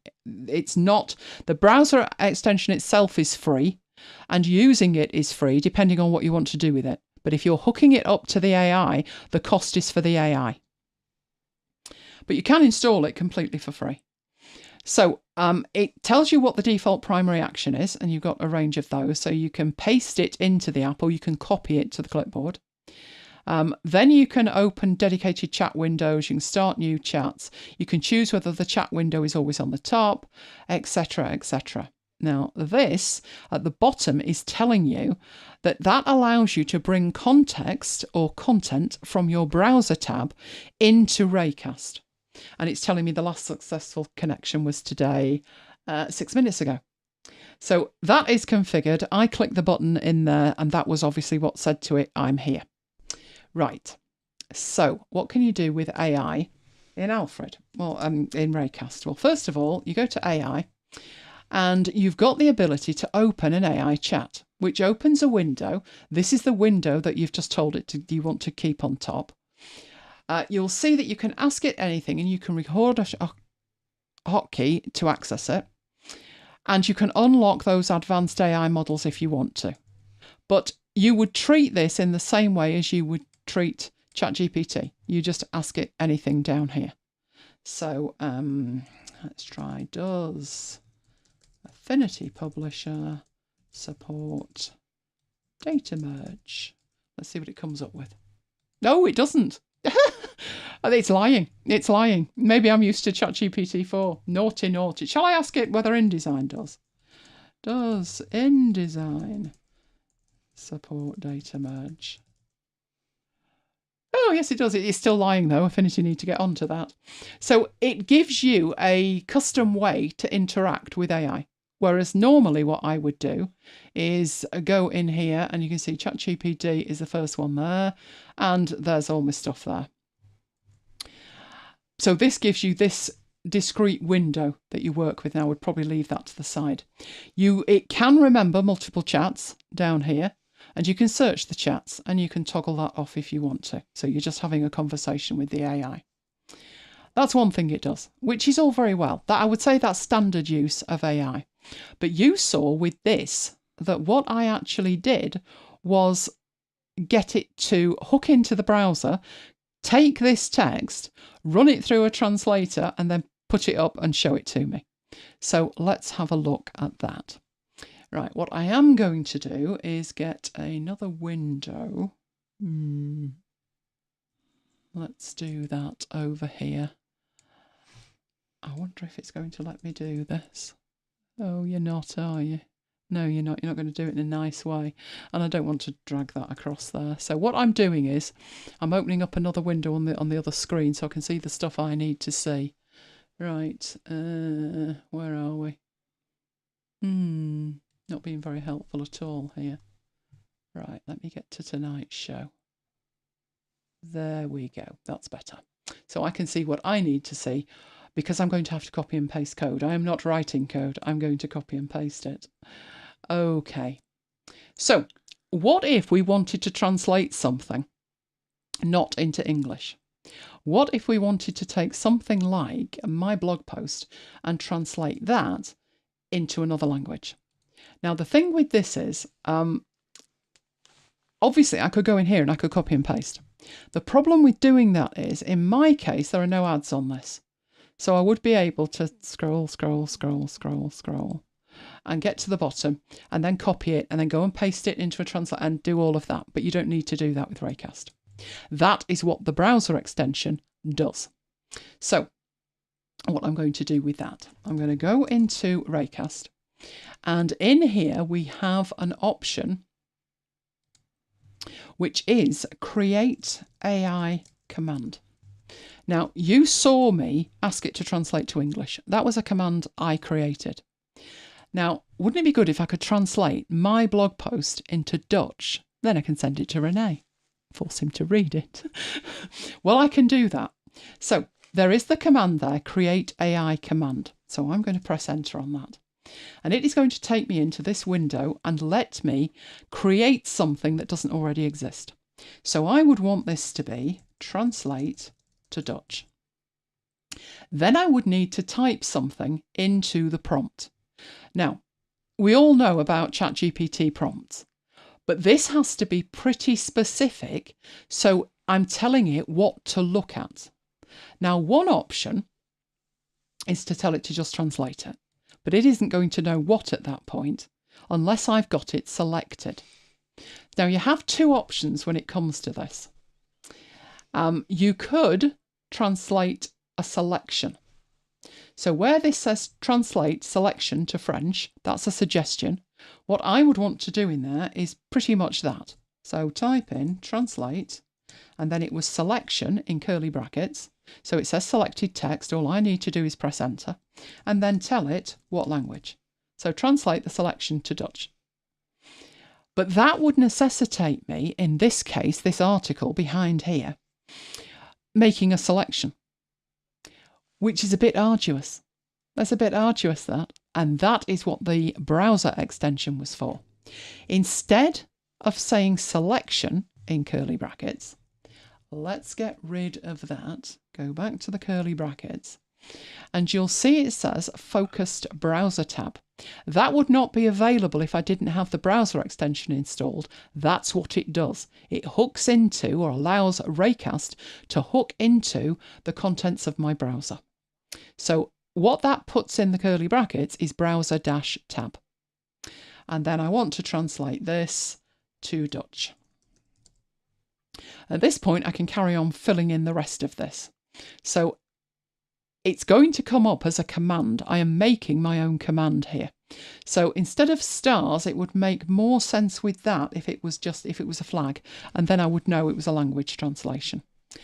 You can tell it to be creative. How creative would you like it to be? Well, don't max out the creativity, or it'll be making up its own stories. If you have here where you've asked it to take the content and rewrite it in any kind of way, it will highlight the changes for you. For this one, I don't particularly need that. Then you would choose the model. So again, you've got the upgrade options if you want ChatGPT 4 or whatever, and you could choose one of these others, but we'll leave it with ChatGPT 3.5 as that's the most common. At that point, you've finished telling it what you would like it to do. So what I'm saying here is, I want a command called translate to Dutch. In the prompt, I want you to take the contents of a browser window and convert it, translate it into Dutch. I want you, when I use this, to use the flag icon with medium creativity, use ChatGPT 3.5 to do it. And finally, show me the result in Dutch. At that point, I'm ready to create the command. At this point, I haven't actually created it. But at the bottom here, you'll see save command. And it's always, the primary function is always command and enter. And that was one of the things I mentioned earlier, that with Raycast, you've got a familiarity. Whatever it is you're doing, the primary function is this key, the secondary function is that key, and it's always the same key. So in here, I am going to command and enter, and it will toddle back, and I will need to tell it what I want it to do. So bear in mind, I have made no selection. I do have an active browser window, which is this one here. That is the active page. And I'm going to go into here and I'm going to type Dutch. And you'll see the first option is the AI command, custom AI command that I just created, and it's going to translate it into Dutch. So I press enter, it toddles off and has a think about it, and then it starts writing that out in Dutch. Now that flashing that you see is, it's failed to load an image, but every other time I've done this, it's loaded the image. So I don't know why it's not doing that. But now we have all of this in Dutch here, and it's still going there. So what I'm going to do with this when it's finished It might not do the whole thing, I'm not sure. We'll find out how much it does. But it's not making a bad job of it. I need Renee now to tell me how good this is. So what I'm going to do with it, I think it's done the first pass on that. Right, you can see that my first option is to paste the response to Vivaldi because that's the active app, but that's useless. It can't paste that in. There's nowhere to paste it in. So over here, I have Command and K. So I will, with this, copy it, and I will go to the MacBites resources. And at the bottom here, I will put in, we'll have a toggle 1 heading there. And that's our Dutch translation that Renee is going to have a look at. Right, so I need to go into there, and in there I'll just paste everything it's put in. I have no idea how good that is, but if you were to go to macbites.co.uk/resources, you would see that in real time in there. So if Renee wants to toddle off and have a look, and of course it needs a little icon, doesn't it? So let's have a look. Netherlands flag. There we go. So we'll let Renee toddle off and have a look at that. Right, that was doing it once. Let's go back in here and we'll do it again, just so you've got an idea how this works. So we go to Raycast. We want to create a new AI command. We come into the creation window. This time, if we've done this for Renee, we've got to do it for Tracy. So translate to Catalan. And the command would be virtually identical. So translate. What do you want to translate? The browser window, the focused browser tab, to Catalan. We don't want the stars. We'll have another flag because it's a language translation, and everything else would stay the same. All I then need to do is to create that command by saving it, and in here start to type Catalan, and translate to Catalan comes up. It's going to use the focused window, which is my blog post behind it. So we'll translate that into Catalan. This is going to mean not a thing for me. Not a thing. There's the picture come in though, so at least that worked. Right, and carry on with it there. So once it's finished, I will copy that. Oh, that must be privilege. I'll copy it and we'll do the same thing. We'll paste it into the resources and I'll leave that there for a few days so you can take a look at it if you want. Okay, there we go. Does it translate into American for Kim? No, because it's already using American English, I think. But let's it finish it, strut its stuff. I wonder if there's a Catalan flag in the icons. I don't want to get political. Right, so you can continue that in the chat if you want to have a conversation about it. But what I needed to do with it was copy it to the clipboard. So I used the secondary shortcut key, Command and Enter, and it's on the clipboard. So if I go into my resources here and put in a toggle 1 in there, and that is Catalan translation, and go into there and paste that in, then Tracy can come back and tell us how accurate it is, or not at all. I've no idea, but there you go. I don't think Tracy's in. No, but she'll be watching on catch up. This is true. That's why I'm going to leave it there. I don't know if there's a Catalan flag. If I type cat, I'm going to get cat, aren't I? Leave it. Walk away, woman. Walk away. Right, so we were back in there. And that is what you can do with it. So rather than say selection, which means you have to go in and make a selection, which is fine if it's a paragraph, but you know, if it's a long article, especially if it's got like 4,000 or 5,000 words, you might as well just let it strut its stuff. And it gives you the ability to access the content of your browser tab. That is the whole point of it. So have we got any questions about that? No questions. No questions at all. Good grief. I did try the French thing the other way, and that worked as well. But we're doing Dutch.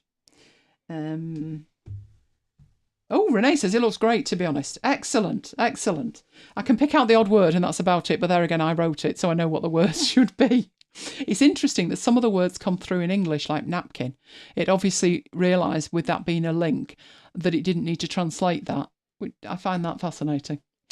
But I'm glad to hear it's good, because that was 3.5. You know, 4 would possibly be quicker or maybe even more accurate. But ultimately, that browser extension is something that you install into your browser to enable Raycast to talk to your browser and read content from it.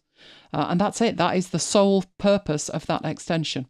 Now, in terms of working with your browser, because I think a lot of people, judging by the questions I've had, are like, do I need to get this installed to work with my browser? Well, what I do, if I type V, I get an application. So if we look at this side here, it's an application and it will bring Vivaldi to the front.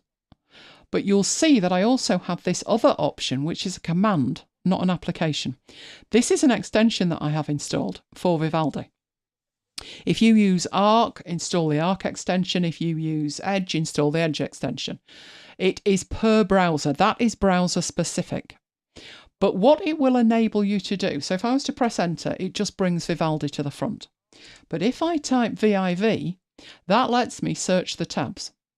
So if I'm going to search the tabs and I type in a number, you can see I've got 2 tabs open that are showing the same page, which is After Hours 216. If I change that to 17, I've got 1 page showing that. And it is that fast. And that will take me to this page here, which is 217, or any of these.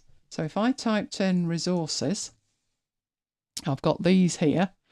But I want MacBites resources. There you go. And that would then take me straight to that page.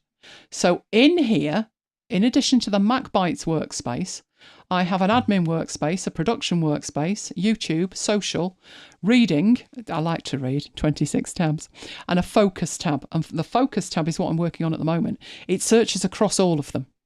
I don't have to be in the correct workspace for it to find the tab and take me straight to it, which I just find absolutely fantastic. Love that. Absolutely love it.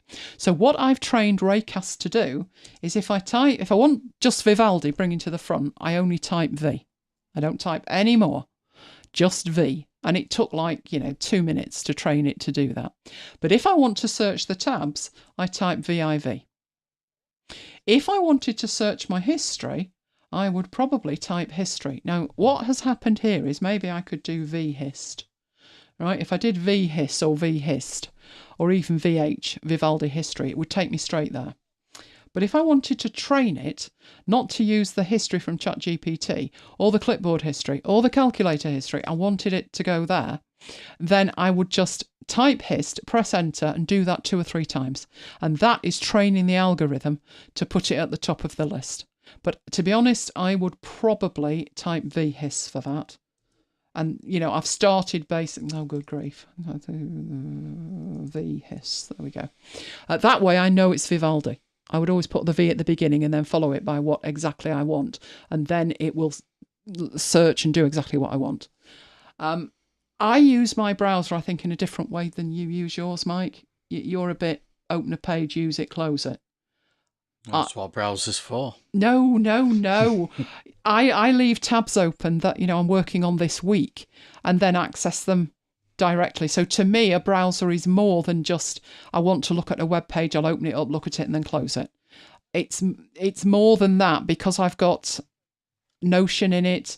I've got my email in it. I've got my calendar in it. And I don't have an email client. I just use the browser. So the browser has to support me in terms of can I get to my calendar.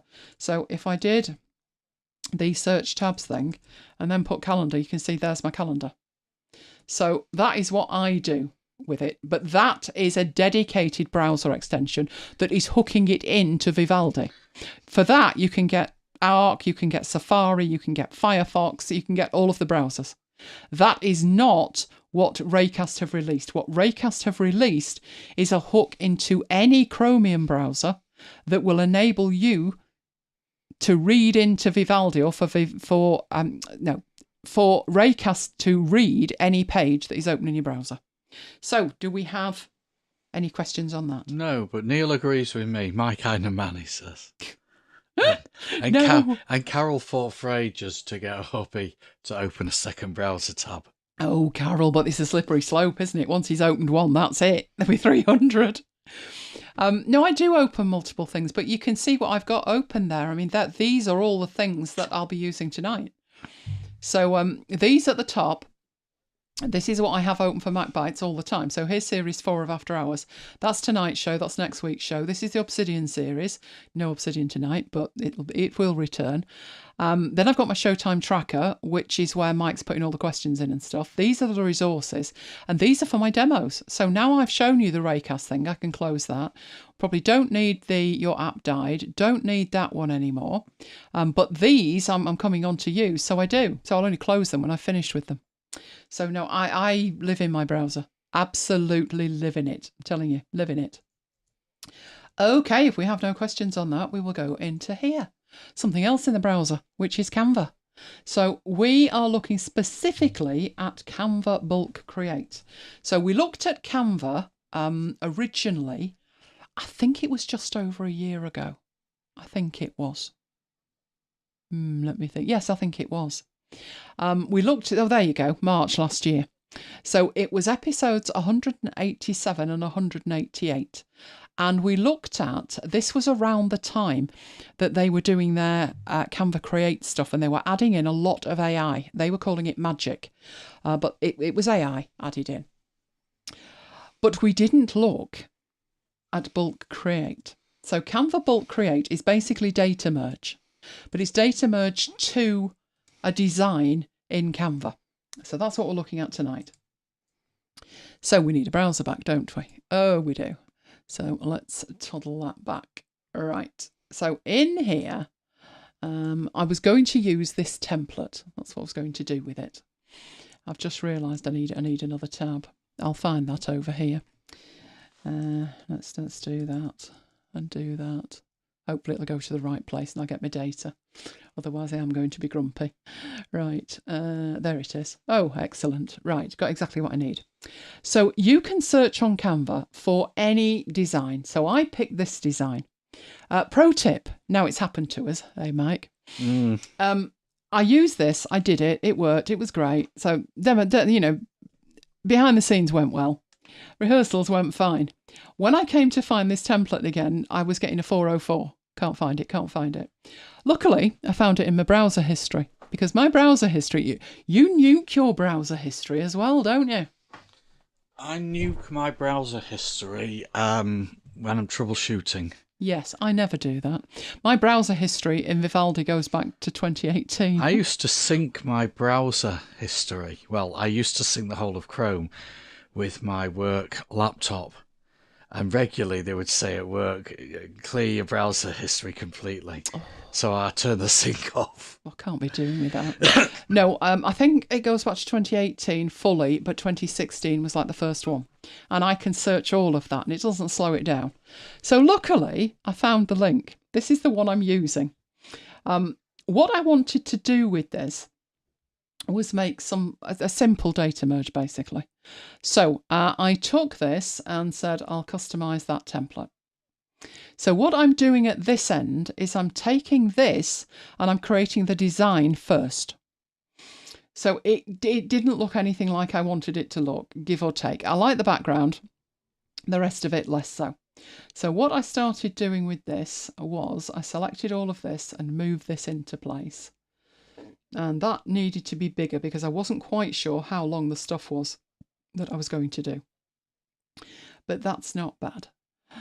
And then I started putting the content in it. So I figured it would be nice to have, obviously this makes most sense when you're creating multiple images with different messages on it. Now, can you do images? That's the first thing. You can, but there are two ways that you hook the data in. And it depends on the way you hook the data in as to whether you can use images or not. I decided for this, all I actually needed was something that I'd already uploaded. So in my uploads in here, you can see I've got a load of stuff in here. What I wanted was the publisher icon. And there it is. In fact, I've got two. This is version 1 and this is version 2. So I wanted the publisher icon on there. Did not want it behind there. Just wanted a small icon in the corner. So bringing this on. Just down there like that. And what I wanted was a series of posts that I could put up as like 7 tips for Affinity Publisher. So that would be my headline here, and this would be the actual quote. Now, what I also wanted to do was number the tips. There's no point saying I've got 7 tips for something, and then you're looking at them and you think, where am I? Which tip is this? So what I decided to do was put a number on here. So I added some text, which is probably faster to just move that. And that one was my number. But I wanted the number to be quite big. So let's change the font of that. I think I used League Spartan. Are we in here? Where are you? There we go. Something quite chunky. And I had that a lot bigger than that. But I think it was bigger than that. There we go. 200. Right, so it's going to have a number in the corner. That's what I'm aiming for, a number in the corner.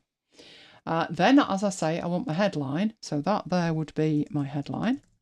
And this would be the actual tip itself in there. But I need a little bit more than that to start with. So if I go into what I've uploaded, I do think in there I had some branding. Hopefully. No, it must be my brand kit. And there's my colours. Right, set up my brand kit. That's the Affinity Publisher one. There is my brand kit. So in there should be, here we go. I want to bring that on there. Not the right colour, but it'll do. It will do for now. So I'm just putting that on there. These are the elements that don't change. The ones that do change, I've just put like placeholders for. So that's going to be the number, that's going to be the headline, that's going to be the tip. These don't look bad, but they're not perfect. And they're not perfect because they look like they don't fit. So if I go into here, you can see colours coming from the photo. And this is the colours coming from the icon at the bottom. So that is a really quick way to be able to get that to look like it matches. So in my headline here, I'm going to go back into the text colour and make that the right there. I think with that, I think I also had League Spartan for that, but smaller. And I think that one was possibly League Spartan, were you? Yep, I think you were. But I don't think you were bold. No, you weren't that big. Maybe. Now, that was it. Right, that looks better. So this is centred. The headline is centred. Might want the headline a bit bigger. So how long did I have that? I think I had now for the font for that. And I think that was about 28. I had to be quite careful with that it fitted. So if I extend this, even the longer headlines should fit in there. And then the tip will depend on how much text's in it. But I could change that there. We'll have a fiddle if it doesn't actually work. And I think I did one more thing, which was I think I added some text, and I think it was that one. And then I edited it because it was far too big and the colours didn't work and you couldn't see it properly. But that was my starting point.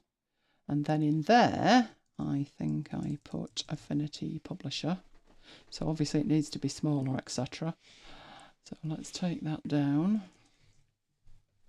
It must have been bigger than that.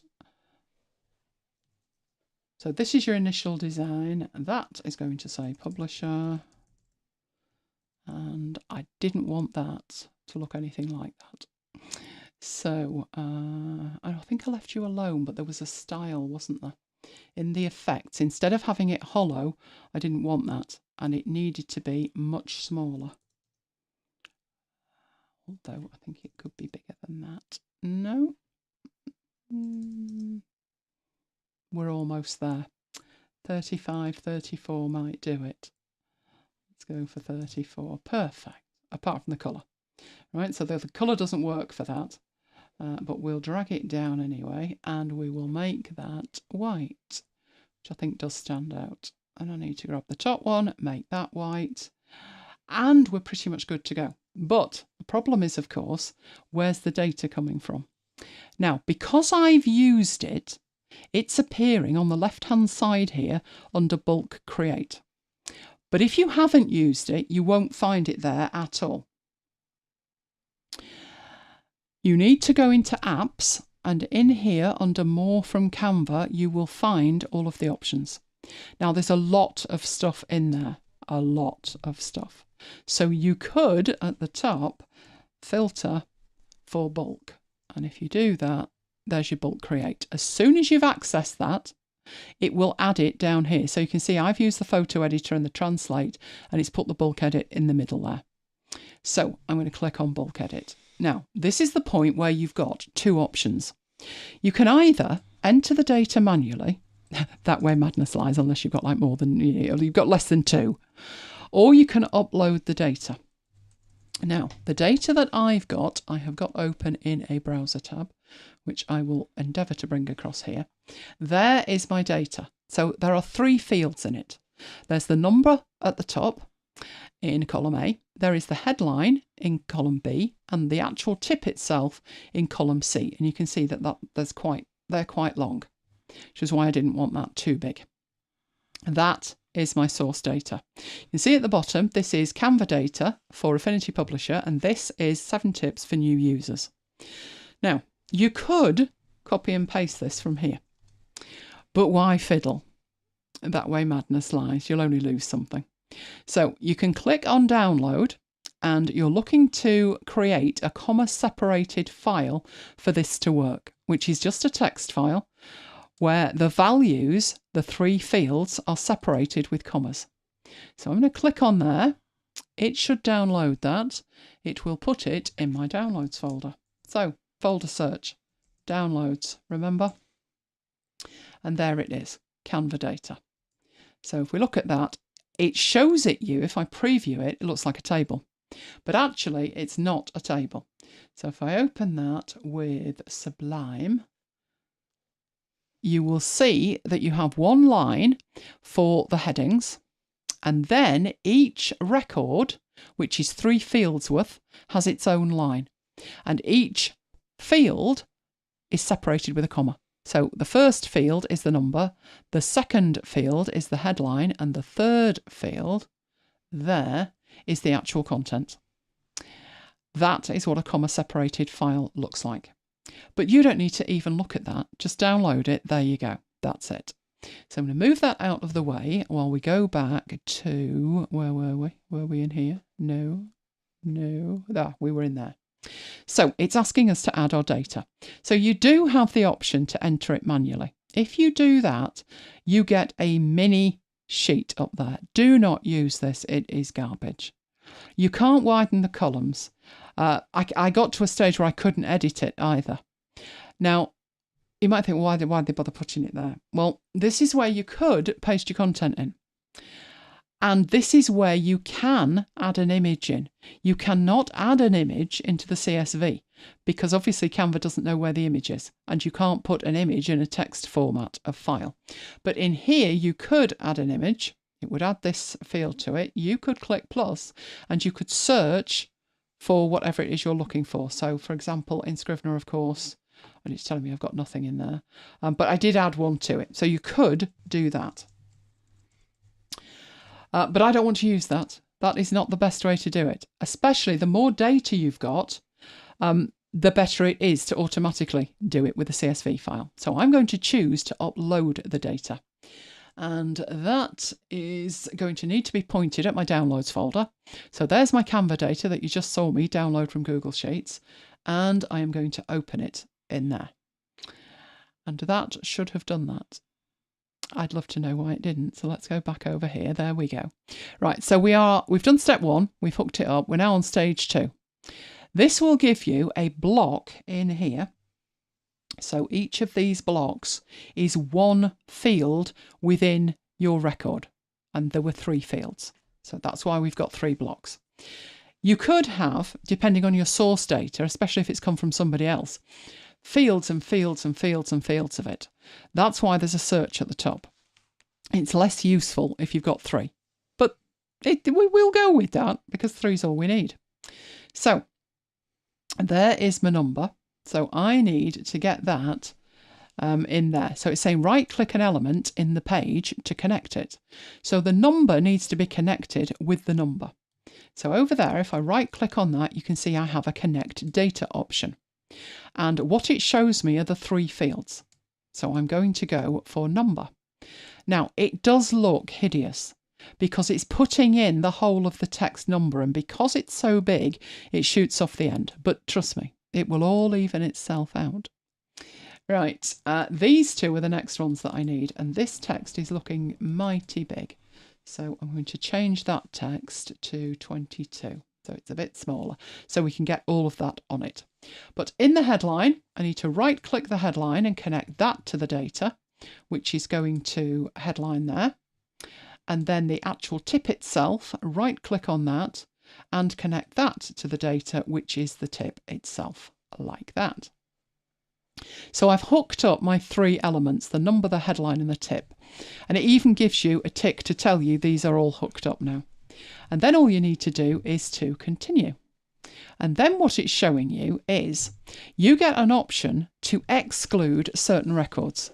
So it's telling you here that you have, the reason we've got the numbers twice is I actually have numbers in my data. But it's actually numbered them for you. And if you didn't want tip 5, you could just take the tick out. But obviously we want them all because there's 7 of them and we need 7 tips.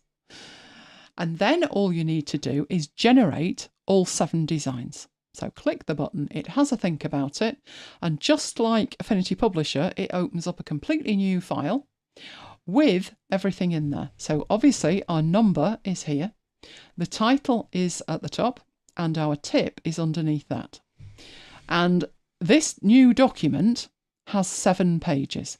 That's page 1, and as you scroll down you can see you've got tip 2 and 3 and 4, 5, 6 and 7. Now at this point they all fit and everything looks absolutely fine. If I wanted to change something, so I'm looking at that and I'm thinking, you know, maybe I'd like the headline to be bold, that might actually have been better, then what I can do, I will close that. I'm back in here now, and I can merge it again and it will create another file. So I can go in here and make that one bold, generate 7 designs. It's made me another copy of that, and you can see now the headlines are bold. So I do a quick check to make sure that I didn't have any that are too wide. Now it's bold, but I don't think I do, and I'm good to go. Now what I don't have here is like a welcome page for this. Now that is something I couldn't really do with a data merge. I might want it to look different. I might want the text different. I wouldn't want the number on it. But what you can do in here is, this is now not hooked up to the data. This is completely independent of your original data. And you can always go back to it in here. So I think I'd tag master on the end of that, so I don't have to hook it all up again. I could just go back in and redo it if I needed to. But in here, what I can do is I get the option to duplicate the page. So now page 2 is actually number 1. And this page 1 means that I can go in here, and we don't need that. We don't need that either. But what I could do here is put something like 7 top tips for new Affinity Publisher users. And that would probably look better if it was in a fancier font. Let's have a look what we've got. That might look decent if I made it big enough. You know, like an Instagram post. Yeah, maybe not that big. That wasn't what I was aiming for. I don't really want it difficult to read, so I think I probably want it bigger than that, and then it would wrap like that. I'd probably as well do that, so the 7's at the top. Now, if that's too big, which it looks like it is, don't forget that this back element here, I could stretch that up and move that in like that. So now I've got an initial page, and then it's followed by my 7 tips. So why am I bothering to do this in here rather than do it in Affinity Publisher, which I could do. I absolutely could do. And the truth is, it's probably just faster. I start with one of the templates. So this was actually a template that I started with. To get these out of here and be able to use them, you click on Share and then on Download. And you can see that it's saying select pages. So you could select just the ones you want, but obviously we want them all. So the tick is in the all option here. You can choose different options. So if you wanted to carry on editing this, I would go for SVG. What I will say is the SVG has got the crown on it, so that's telling you that that is a pro feature. But we'll do this as PNGs, and you can choose in here to change the size or anything, but I think that will do. And then click on download. So it's downloading it. Here's my downloads folder. It comes in as a zip file. And the reason it comes in as a zip file is within it, we have all of the images. Now, one reason that you may decide not to go PNG is you look at this and each one is 1.3 meg, which is quite hefty for an image like that. So what I may do is go back in here, go back to my download and choose JPEG instead. So let's download that. Go to the Finder. There's the second download, and that is much smaller. So each of these, that's much better for putting on social. So I will double click the zip file.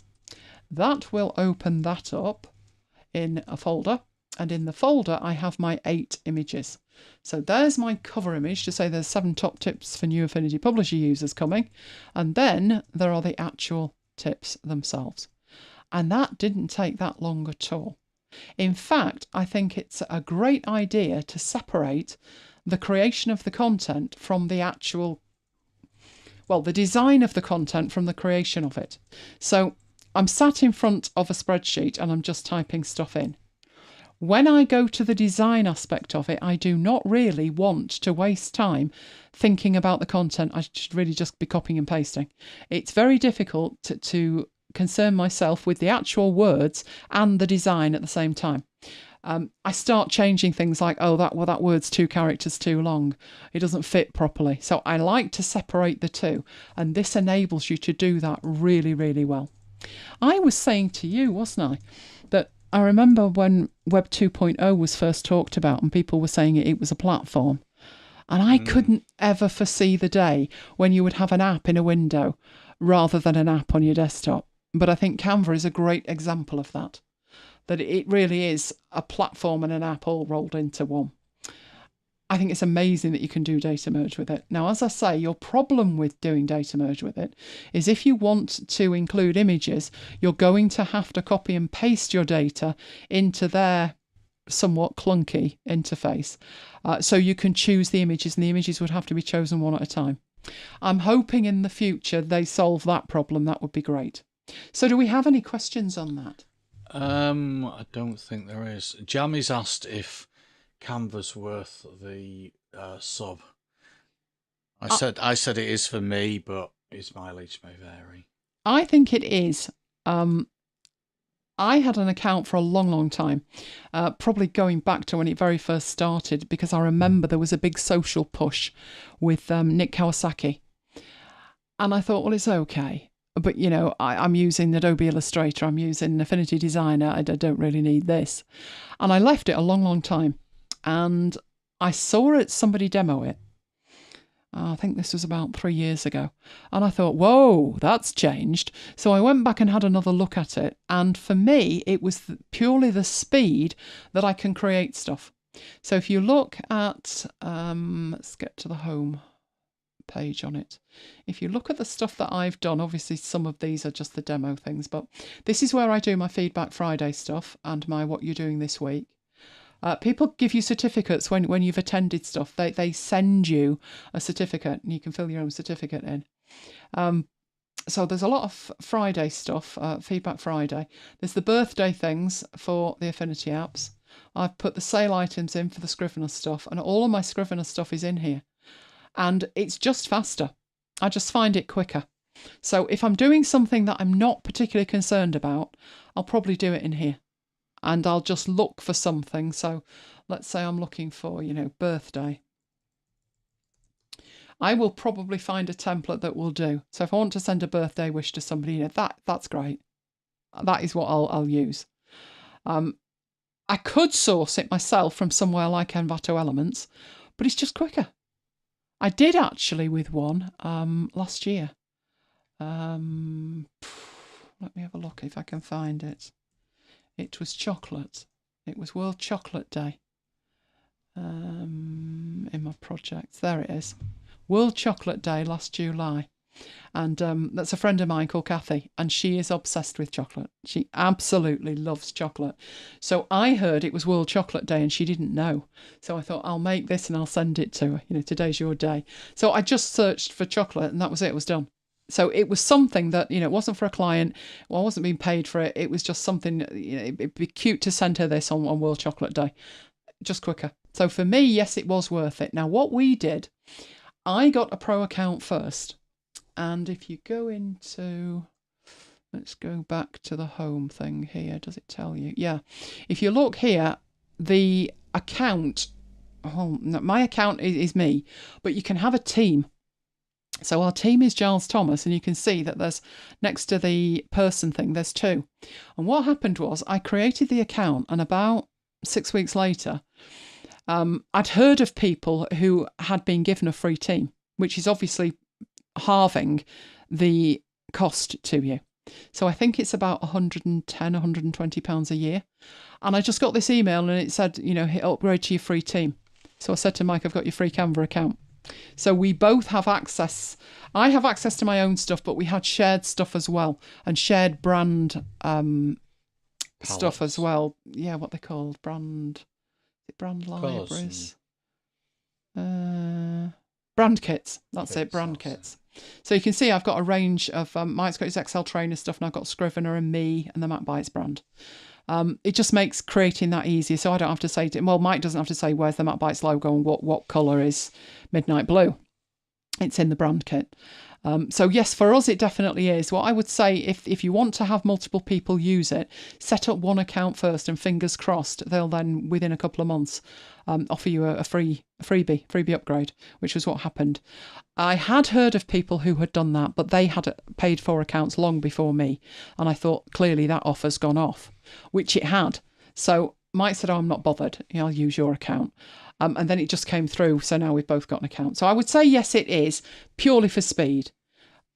And if you've got a pro account, you've made a decent design and you want to carry on working on it on your desktop, then you can download it as an SVG, which you can't do with a free account. But I know Renee is loving Adobe at the moment, isn't he? So you jumping ship from Canva? Let me know. Right, we've got any other questions about that? Nope. Okay. So let's get that out of the way. And we have a freebie.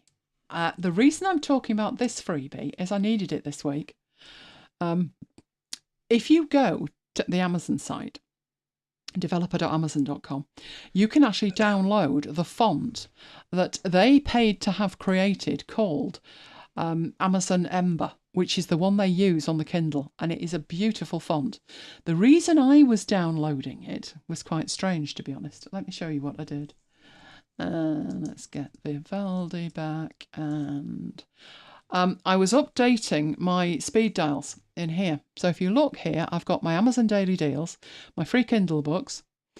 I think those were the two I used it for. This font at the bottom, I couldn't find one that looked like an Amazon font. And then I thought, oh, Ember. So I downloaded it, and that's where I used that font on those two speed dials there. That was what I was using it for. So it's a complete font set. You get multiple weights, and it's a nice font. It looks great on slides, but it's very easy to read. Let's just put that. It's very easy to read. So have you put the link in for that? Yeah. It's called Amazon Ember, and that is the QR code for it. Definitely worth downloading and having hold of. And when I went to install it, I had to reboot again, after last week's debacle. Yeah, it wouldn't have it without rebooting. Oh, it hates me. It totally hates me. Right, okay. We're going to go and cook up a storm in Affinity Publisher. Right, Canva's free. Oh. $8 million. Oh, good grief. I think it would be a lot cheaper to go Canva, let's put it like that. Or Affinity. Right, so cooking up a storm. What have we done so far? Well, the first week I decided to do an initial article layout. We could have done lots of things, but I decided to do that so you had an idea of where we were actually going. You don't want to be doing all of the backroom stuff before actually seeing where we were going. So it's a magazine, a food magazine that we are going to create, and we will have a full magazine by the time we've finished. And we did the basic layout.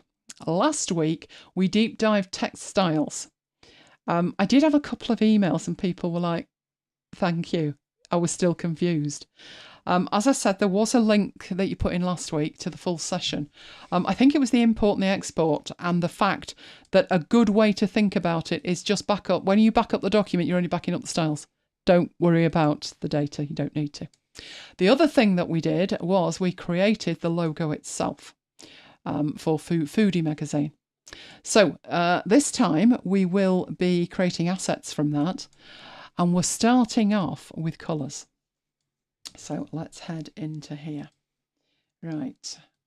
Okay. Oh, you get it for free. Oh, wow. Well, they do support education, don't they? I think they did say that. And you'll probably be getting free Affinity licenses before long as well.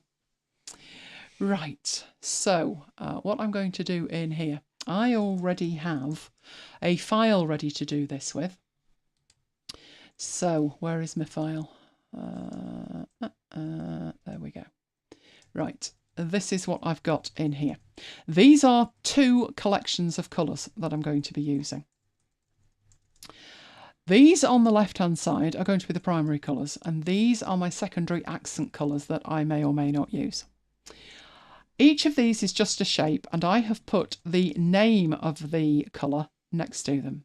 So that's all I've done with that. Right, in the swatches in here, I have already created this, but I'm going to redo it so you can see it. So these are going to be, I need to create a palette. And there are 3 types of palettes. Do you know where we're going with this? You might think you do, but I don't think you do. I don't think you do. Right. Because I normally create a document palette, and that's what I've got here. A document palette allows these colours to be global colours. That is the beauty of it. So what I'm going to do is I'm going to create a new document palette to show you how that works. So this is going to be Doc 2. Right, and then how I would add these colours to this palette, there's a few ways to do it. I find the easiest way is to right click on the element, go down to add to swatches, and then you get a range of options. You can do it from the fill, from the line, or from both. Well, it's from the fill that I want. But the second set of options allow you to create these as global colours. So from the fill as a global colour. And it should add that to there. Where have you put it? Don't tell me you've put it in there. Why have you not done that? You should be going in there. From fill as global. Don't you love it when stuff doesn't work? And it did in rehearsals. Luckily, you can see it worked in rehearsals because I've got the full palette there. Right, okay, there's another way that you can do that, which is if you select it in here, you can go over to your swatches and you can add the current colour to the palette as a global colour. So we'll do it that way instead, seeing as though you're in a mood. Right, so all I'm doing is clicking on these and adding them. That's probably actually faster. Right, so I've added those to it. And I'm going to drag this out so we can see it as well. And same principle for these. So just select it, add as a global colour. Right, I'm sure you all know by now, and if you don't, you really should, why we're making them global colours. If something is a global colour, you are able to update multiple items by changing the colour. So in here, if we come in and we create a couple of shapes, I will just show you that. Like that. So let's give these a global colour. So let's go in and make one of them red and one of them the sea colour. Right. And we probably need to do that as well. So we've got multiple copies of them. Otherwise, nothing will make sense, will it? Right. We have multiple items. Now, in here, if I go in and edit that fill and I change it, it changes all of the elements. I remember the first time I demonstrated that. It was with a stationery kit. Do you remember? And Jonathan nearly fell off his chair. He was thrilled when he spotted that. So that is why it's important to make it a global colour. So you can change the colour and it will ripple through. Global colours can only live in document palettes. If I were to change the palette type here to like my Affinity branding, you can see that button disappears. I can add items to this palette, but I can't make them global colours. For it to be a global colour, it has to be a document palette. Now, what's in this document palette that was already there is identical to what was in this one. The only reason that I made it, here's one I made earlier, was because it would take me longer than we need to waste time on renaming these. So they are both document palettes. Is there an offer on donuts somewhere? Because the police are careering past at an alarming rate. Right, so what I need to do with this document is not the document that I was working with. This was just a document that had in it the colour palettes, if you remember. Oh, Peter says still not a patch on Page Plus themes. I hear that so much. There's so many things that Page Plus was absolutely fabulous with, and they didn't port them across. And I don't know why. I think one of the new features in 2.5 is a QR code generator. But don't quote me on it because I haven't had a chance to look at it yet. And they've piddled around with one of the panels. But, piddling around with a panel, no, I'm not thrilled. I'm not. EPUB, that is what we want. We want EPUB and we want it now. So big things would be nice, but a lot of people have said that the themes in Page Plus were way better. But this is what we have. We have global colours. But this document is not the document that needs the global colours. Aha. So what I need to do from in here is make sure that I've got a backup of this and that I can install it in my other documents. So from in here, unlike styles, with colours, you can export them. You can import a palette and you can export a palette. So I'm going to export that palette. And we don't want it in there. We'll put it in here. So these are our foodie colours, foodie mag. And we will export that. What that actually looks like is an AF palette file. And if we change that to icons, you can see it in there, but it doesn't have much in the way of an icon, I'm afraid. But that is what it is. So we have that in there. Let's take that out of the way. So I'm going to save that file. That is finished with. And I'm going to open up our initial layout. This was our initial layout document. This one, if we go into our swatches in here, you can see we do not have a document palette. So we know we've exported it. What we need to do is import it. So I'm going to go to the import palette. Now, irrespective of the format when you exported it, when you bring it in, you get to choose whether it's an application palette, a document palette, or a system palette. If you're a Windows user, can you still not import it as a system palette? Now that was a limitation on Windows. A system palette needs to be supported at OS level, and there's only Mac OS that supported it. I don't know if Windows have caught up yet. So you may only have two options in there. But obviously this needs to be a document palette if I want them to be global colours. So there is my palette that I'd exported. So I'm going to open that and bring it in. Now, I've added it as a document palette, and it has already added these as global colours. We need to prove that point, don't we? So we'll put some shapes on here, and to make sure that that works. 3 should do. What colour should we make it? Oh, the regal red, I think. Let's do the regal red, and then edit the regal red and make it hideous pink. Oh, did I not apply it to that last one? Let's undo that. I was sure you were regal red. Clearly you weren't. Right, so edit the fill and come into here, and yes, that changes all the way as it should. Absolutely as it should. However, we want that to be regal red. Right, so that's proving that it's come in, and it's come in as a global colour. I find that quite interesting because it was a global colour when it was exported, but because you can choose how you import it, there was a question in my mind whether it would bring that with it. And as Michael told you earlier, I was testing stuff, wasn't I? And some stuff was behaving as I expected and some stuff definitely wasn't. So as Peter said, the way things used to work was far better than how it actually works now. But this is what we've got and this is what we're working with. So I found that textiles were coming in as I expected, but global colours weren't coming in as I expected from various places. So just something you need to be aware of. I'm sure they'll catch up in the end, Peter. It might even be in our lifetime, but I wouldn't put any bets on it. Right, let's get rid of that. So we've brought our global colours in. Right, next thing to think about. I'm going to leave Affinity Publisher alone and go into Affinity Designer. Because last week we left it on a cliffhanger. Where's my document? Was it branding? It was that one. We just managed that.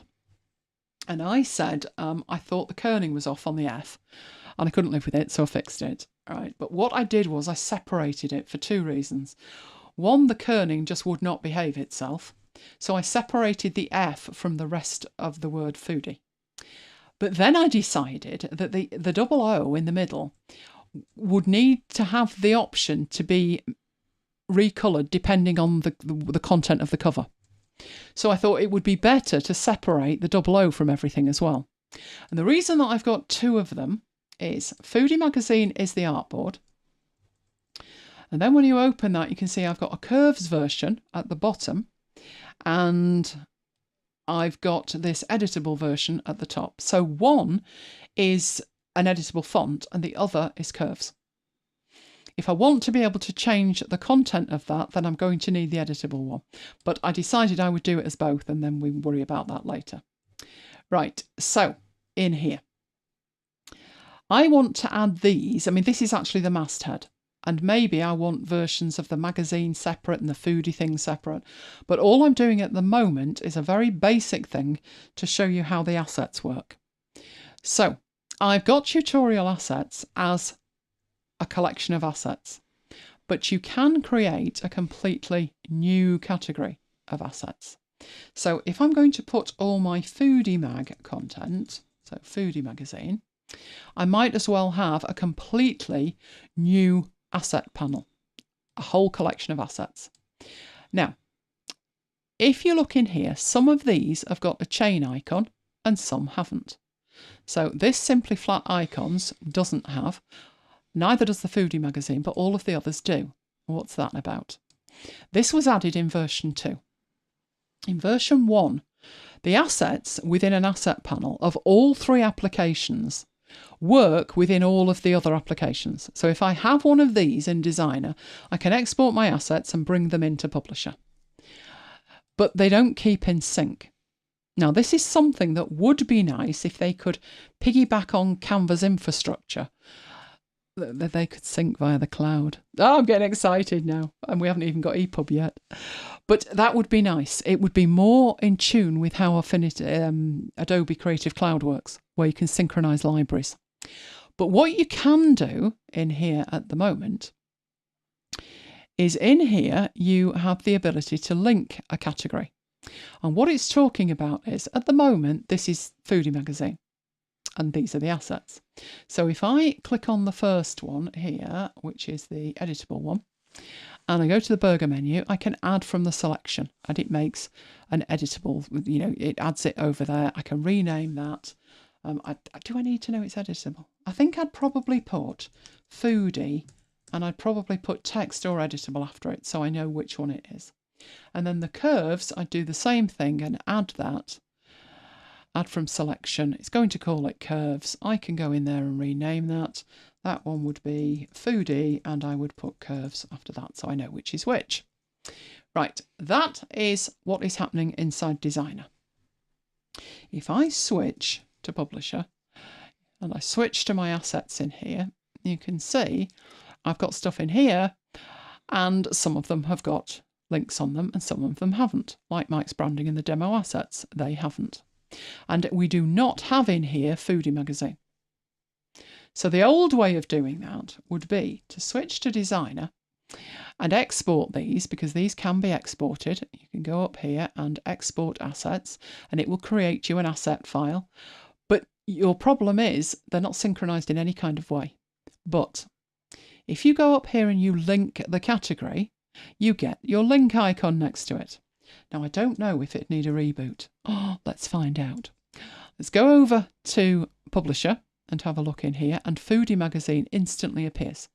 And if we go into it, there are our assets. And these will be kept in sync now. So choosing whether you add that as a linked category or not is up to you. I haven't done that with Mike's stuff because I don't use it in Photo and I don't use it in Designer. So there's no point doing that. One thing I did think about with this is when I come into here and I look at the options now, obviously link category is now dimmed out because it's linked. You can't unlink it. You know, they should never add something that you can't get out of, should they? That's what I thought. You'd probably have to delete the category and then no, don't go there. But be sure, if you do want to link it, that you really want to link it, because unlinking it would be a living nightmare. But it's handy when I'm developing materials to put in Publisher, but I'm doing it in Designer, that I can add them in Designer and they come right through. I would suggest most of the time you would want them linked, and that is how you add it, why you add it, and the benefit of linking them. But I do think there should be an unlink. I really do.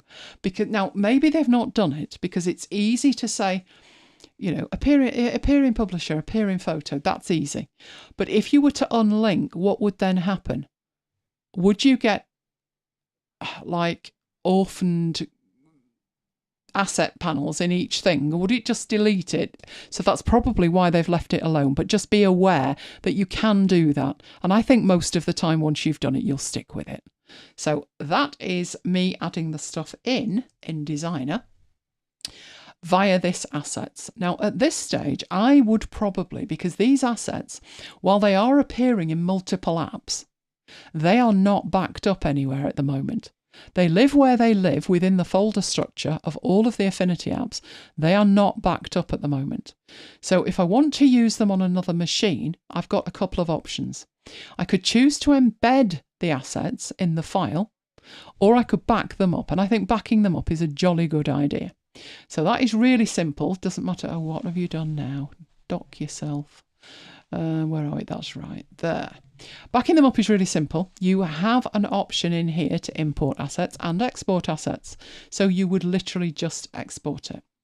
Now, what I do with mine, this is completely optional, but in Dropbox, all of my folders, you know what my folders are like. They're all parrot with an inbox at the top. I have an application support folder. And in my application support folder, I have 4 folders. So Affinity Apps, Affinity Designer, Affinity Photo, Affinity Publisher. And these 4 folders, the bottom 3 relate to content that is only for Designer, only for Photo, or only for Publisher. Now these assets are not. They could be for any one of them. And that's why I have this extra folder at the top. And I go into there, and within there you can see I've purchased assets, I've got fonts, I've got colour palettes, brushes, and here are my assets. Go into there and I have the latest version of these, so sometimes I put a date and time at the end, and some that have been retired or that I've got newer versions of, I put in my ZZNIU folder, which is not in use. So I don't have to delete them, but there they are. So these assets would be Foodie Magazine, and I could put a date and time on if I wanted to. That is how I would do it, and then save it. And they are then backed up. I do that as soon as I've created it and any time that I make changes to it. Because otherwise they are only on this machine and there would be nothing worse than losing them, would there? So make sure that you do that as well. If it's a project for a client, you might want to back it up to that folder. The reason that I don't do that is if I'm then looking for some assets, it's like, well, where did I put them? So if I always put them in the same place, and you know my folder structure, organised too within an inch of its life, I know exactly where they are. The benefit of that is as well that while they're synchronizing between the apps on this particular machine, I might want access to that on an iPad as well. So it's always in the same folder structure as far as I'm concerned. Oh, Renee says, nice, I've been exporting lots of assets from one app to another. If you want to keep them separate, you know, if you're only using certain categories, then that is the way to go. But if not, if you're doing it to synchronize them, that is a much better way to go. That was something they added in version 2 and never even mentioned. I saw the icon and I thought, what's that? I had the help file upside down. I thought, does this do what I think it does? No, it didn't mention it at all. So I thought, oh, well, you've only got one option. You've got to play with it and find out. It would be nice if they put it in the help file. Might be there now, but it certainly wasn't there on release day. And I couldn't believe that was such a huge update as far as I was concerned. I could not believe that they'd not mentioned it. Yeah, come on, guys, it's worthy of a mention. Just like a tiny mention, really. So we've done our global colours, we've created them, we've exported them, we've imported them. We have looked at palette types. We've looked at the assets, and we've created those 2 assets. So because we've now hooked that up, we can leave Designer, finish with that, close that down, come into here, and on our pages, in fact, I didn't have a master page on that, did I? This was an article that we were creating. So what I'll do is I'll go to a completely new thing here. Be nice if that ever opened on the right screen. That one looks about right. So I'll just create that, and that's got our 8 pages in it. So on this page here, which is our cover page, we can now go to the assets and we can bring this in. Obviously, it's mighty huge. Now, the reason that I have locked this, isn't even letting me select it now, is it? Was I didn't want it to do anything naughty in terms of moving anything once I'd created it. So I did lock it. Now, one of the problems I found with this is with styles, when you add something to the asset panel, text-based, with a text style on it, when you add it to the content, the text style comes with it. It drives me up the pole. It doesn't stop and ask me if that's what I want. Do I want it to overwrite the styles? Would I like it to generate a whole new collection of styles? Which it does repeatedly. It doesn't ask me, it just does it.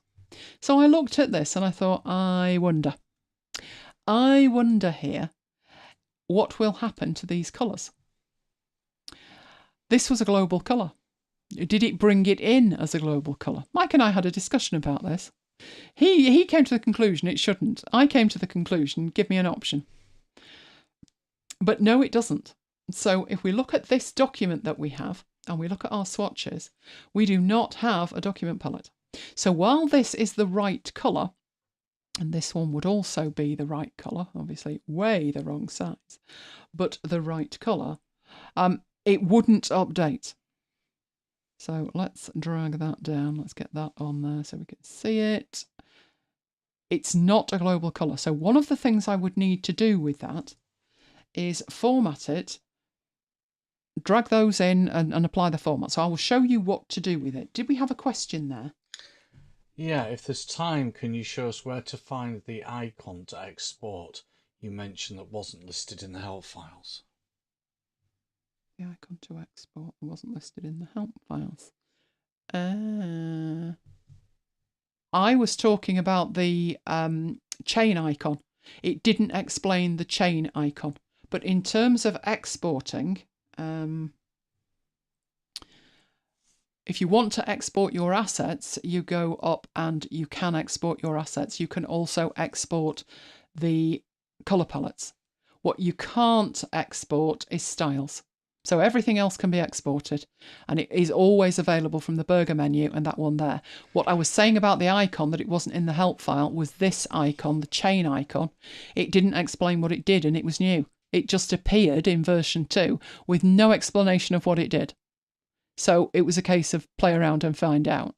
And I worked out in the end that if I clicked that and I linked it, it appeared in the other apps. So I thought, oh, so that's what it does. That was it. Okay, so I've got these things here. My problem is that they're not global colours. They're the right colour, but only the right colour in terms of the hex code is correct. So what do I need to do with this? Well, back in my swatches palette, I can import. So I need to go down and import a palette. I need to import it as a document palette, and then I need to go and find it. Now, this was exported from a completely different file, but I'm going to bring it into here. And now I have my swatches. It's a document palette, and these are updatable. So what I did with the mastheads here was I made it that if I open this up, I could select that, but notice that everything is locked. But I could still make a selection of just the 00, which means I could make that a different colour. So I could have it any one of these colours. And this range of colours depended on what I choose for the front cover. But with this one, I had it a seafoam, which is that one.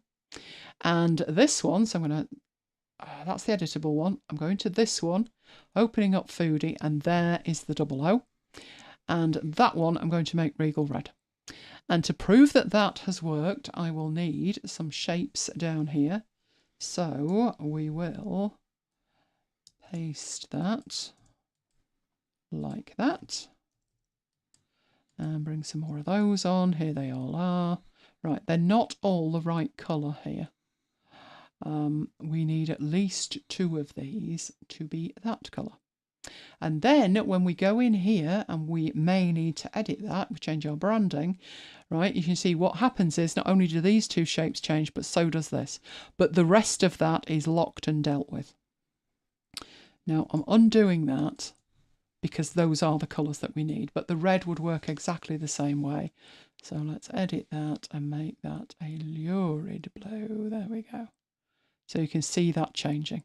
That was the demo, you know, when Johnny nearly fell off his chair. I remember that well. I love doing demos like that. Right, okay. So they are correct now. But point being made is you can add those to the assets panel, but the global colour does not go with it. Only the hex value goes with it.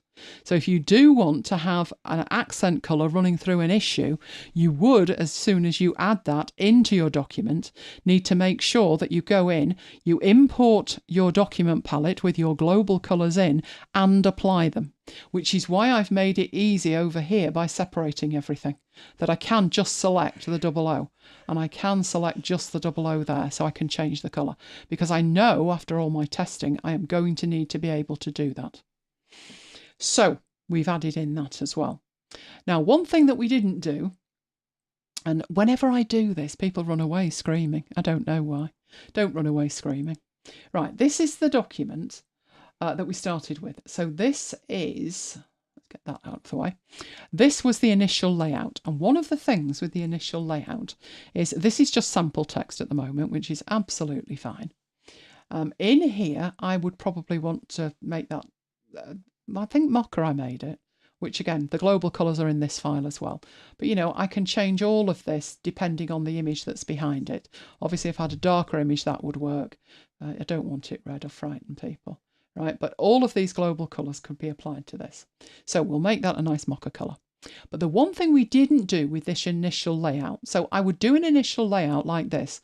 When you got a client and it's like, we want to see what it looks like. And you're like, well, that's going to depend, isn't it?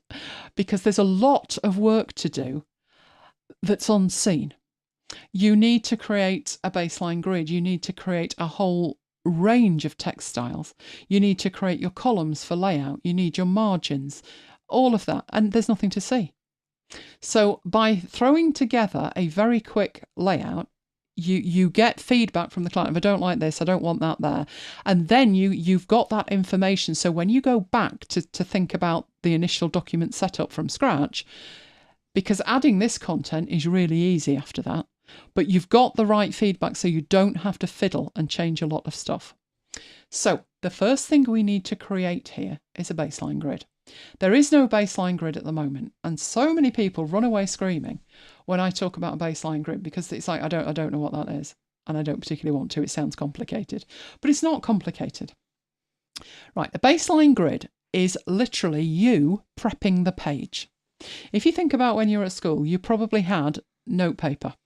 I know I did. Did you have 4 holes in yours or 2? 2 was cheaper. But I never had I can't remember. But if you had a binder that had 4 rings in it, then you needed a different hole punch as well. Life was complicated. But if you remember back to the paper would have a margin in it, and it used to be either blue or red. And then you had lines across the page, and there was narrow lines, and there were standard lines, and there was deep lines. Well, if you think of those lines as being your baseline grid, that's all it is. You're setting up your page so the content that you add to it is added equally, that you've not got like a mismatch because one isn't on the line. Now, the easiest way for me to show you this is to just drag on here a line like that. And as it happens, that one, have we done this? Hang on. No, we haven't. So it's just unfortunate that that does actually line up. It didn't in the other one. It wouldn't, would it? Right, let's go in here and make some changes to it. Let's add that a bit. Right, do you go off now? No, yeah, are you or not? Maybe. But usually what happens with this, if you drag a line in like that, you will find that it's lined up on one side and cuts through on the other. And it's not doing on that one. I don't know why, because it was yesterday. Trust me on that. You're going to have to trust me on this, that the text wasn't lined up. And the point of a baseline grid is twofold at this stage. It's one, to make sure that all of the text is lined up. Maybe it would change if I changed the font. Let's try that. What were we? We were Georgia, were we? Oh, let's try something hideous. We got one that really that one really shows it. That'll do, whatever that is. Right, so this line that we've got here that is not moving properly. Why are you not moving? You are playing with my mind, aren't you? That's better. Right, this line that I've got here, I'm going to line it up with this text over here. And you can see that text is totally on that line. But in this column, it's cutting right through it, because we do not have a baseline grid. That is why it is better to have a baseline grid. Now, you may not notice, and the majority of people who read the thing may not notice, but sometimes people do notice. Oh, and when the baseline grid police notice, they will let you know about it. The other situation is it just doesn't look right, and you can't quite work out why. Things just don't look right. It gets even worse when you're putting headings in that text. Then it really won't look right. So that's the problem that a baseline grid solves. So I'm going to leave that line there, and we're going to create a baseline grid. Now I'm turning off that so we can just see the text, because there's a lot of red underlines on that. Right, so here is the baseline grid, which comes up in a separate window. By default, it's turned off, but you can turn it on. Now, if you notice what happened there, straight away we've got a much, I would say better, but it's probably a little bit too much, spacing between the lines. Oh, Tracy's in the house. Tracy, you are going to need to wind this back and watch it. Catalan was mentioned. We've got a task for you, so you do need to catch up, definitely. Oh yes, the baseline grid police. They're as bad as the font police and all the other one, the presentation police at your place. If you don't put numbers on the slide and you don't put the company name at the bottom. In fact, if you don't put that much garbage on the slides, you can't actually see what's on the slides. Naughty, naughty. It's prison for you, isn't it? Oh, presentation police, I think they're slightly even worse. So what's happening with this is when I make my baseline grid, I get a lot more spacing here. Now, the reason it's so big is because I changed the size of this, didn't I? I think it was 10 to start with. So let's have a look at 10, and let me turn off the grid and turn the grid on again. So you can see that. It is making a difference. And as I change the font here, it's potentially making a bigger difference or a smaller difference, depending on the settings that you've got in here. Now, the default is to start at 0, which is the top of it, and it always defaults to 14. It depends on what you want. I've always worked on the principle of have it even and don't have any fractions. I did see somebody who came to me and they had a problem with it. And I said, well, why is the baseline grid 10.1.2579? They didn't have a clue. They had no idea, but oh, good grief, it caused problems. So in here, if you make that smaller, something like 6, you can see the impact of that. So what you would set this to is the height of your font plus whatever gap you want. You can go smaller, you could make that 4, and then it would use units. Now, it would probably make more sense if I take this back to 14 and turn this on, and then we can zoom in a bit. So, can we see that? If we zoom out, zoom in, where are we? Show the baseline grid. Those blue lines are the baseline grid. So the first thing to notice in here, behind here, is that this line that we had that we just dragged down. It was just a guide that was cutting through the text on one side, but the text was sitting on it perfectly on the other. Now is in relation to each line on the left and the right, it's equal. And that is the benefit of the baseline grid. So it's always worth setting that up. Now, another thing that I've heard from people was like, I don't want to know about the baseline grid, not interested, was every time they place some other content, it doesn't sit right, or things automatically move, and they've placed it specifically, and now it's moved, and it's moved because of the baseline grid. But whenever you create any content, you can always tell that content to ignore the baseline grid. It's one of the settings. So you can override the baseline grid at any point that you need to if you need specific placement. So don't not use it just because things are moving automatically, because there's no need for that. So with it showing in here, if I go in and I make some changes now, if we change that to 10, you can see what's happening. There is not enough room because the text is 12 points. So there's a big gap. If we change that to 4 points, you can see obviously the text is still 12 and it's taking multiple lines here because it's using a multiple of 4. If you went in here and you change that to 8 points, need to select it and change it to 8 points, it will sit neatly between that. So I can't tell you precisely what to set it to. It's going to depend on the type of document. It's going to depend on the font. It's going to depend on a lot of stuff. I personally, with this document, think 14 is possibly a smidgen too much. With that at 8, I would probably set that to 10 or 12. That's what it looks like with 12. Let's hide it so we can see it a little bit better. Get a better idea for what it looks like. Or you could make that 10. And you might think, well, why am I making it smaller and the gap's getting bigger? And it's because you've got the ascenders and the descenders, and it all works together. So if you want it with a huge gap like that, then you could make it 10. I don't think 12 looks too bad. Might change my mind on that, but at the moment, it's okay. But it does look a lot better than it did when we took that away and it was all scrunched up. And if we turn on our lines and we go find that line, it's cutting through the text as well. So definitely it looks better in those terms. So the baseline grid does not need to be scary. It does not need to be scary. And you can override it. That is one of the first things that I would set up, because you don't want to create a layout and then retrospectively apply a baseline grid, because all the text will move. And you may find that you've got overflowing frames on all kinds of stuff. This week I had a client, and she's new. No, it's not Affinity Publisher, sadly. It will be soon, because it's Microsoft Publisher and they're binning that. And she's new to it, and I didn't train her. So she's sending me documents and saying, like, this isn't right and that isn't right. And, she actually said to me, why has this frame got red squares on it and the others haven't? I thought, intelligent question that. That's the text overflow.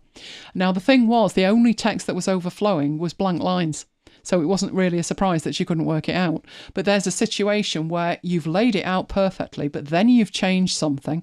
You've changed the font size, you've changed the baseline grid, you've put something with a text wrap on it, and everything has moved, and then you need to redo it. So although I started with an article, we're going right back to the beginning now and saying what baseline grid do you want and what is the base font that you're looking for. The other thing I would do in relation to that, and I would probably do this on the master page. So I'll go into the master page. Not only do I need the baseline grid, which is document wide, so that's dealt with, but in here, I need to work 2 columns. So I might decide to have like 2/3 text, 1/3 image. And I want that to be able to match on a page-by-page basis. And the easiest way to do that is in my Windows here. Oh, was it Windows? No, it's in View, isn't it? Oh, they really shouldn't move things. It annoys me. Right, there's the guides. I don't particularly need guides at the moment, not in here, but I could do with columns. So what I could do if I'm saying I want 2/3 and 1/3 is do that. But I'd actually get more flexibility if I, instead of putting 3 on there, if I put 6 on there. Now, I personally think that gutter's a little bit on the big side. I would change that to 6. And you might think, but that's not 2/3 and 1/3. No, but it could be. So if I go back into here, you can see because I did it on the master page, it ripples through. These 2 pages are based on master A. And you can see that this now isn't quite right. It's slightly off. And that is because this text frame, when we added the columns, we said 2 columns, and the next figure here is the gap between them, the gutter width. So if I were to make that 6, that would snap nicely to what we've got. It would also mean, if we go in here, I'd need to do the same with these. So changing 8.5 to 2, to 6 rather, and the same down there. They all now line up. But what it means is that I could, in here, create a 2/3 on the left. I could have a 2/3 on the right. I could even move it here and have a gap on either side that's equal, but it's still 2 columns. And that was why I made 6 instead of 3. If I'd have made 3, that would have been more difficult. So that is what I would do with the guides at the back. I have seen people put in like 16. It's up to you. It really is up to you. You could do with it being as flexible as possible for your content, especially if you're working with a client, because they'll change their mind. Trust me on that. Do you remember when I designed that beautiful front cover for that local newsletter? It was a fantastic font. It looked amazing. And the person in charge decided to change it to Arial because it was easier to read. It's a masthead. It doesn't need to be easier to read. It's about branding. But never mind. The client's always right, allegedly. So we got any questions on that? No, you answered the one about baseline grid being document wide. Yes. Right. 2 steps away saying, don't laugh at me. I would never laugh at you. Right, let's have a look. You currently create shapes to measure the spaces within each line and manually move each paragraph. You're learning now how to use baseline grids. Thank you. You are very welcome. There is nothing wrong with that. Do you know I still use that method when I'm using apps like PowerPoint? PowerPoint, while there are good things about PowerPoint, there are infuriating things about PowerPoint. Its snapping uses the Option key on a Mac.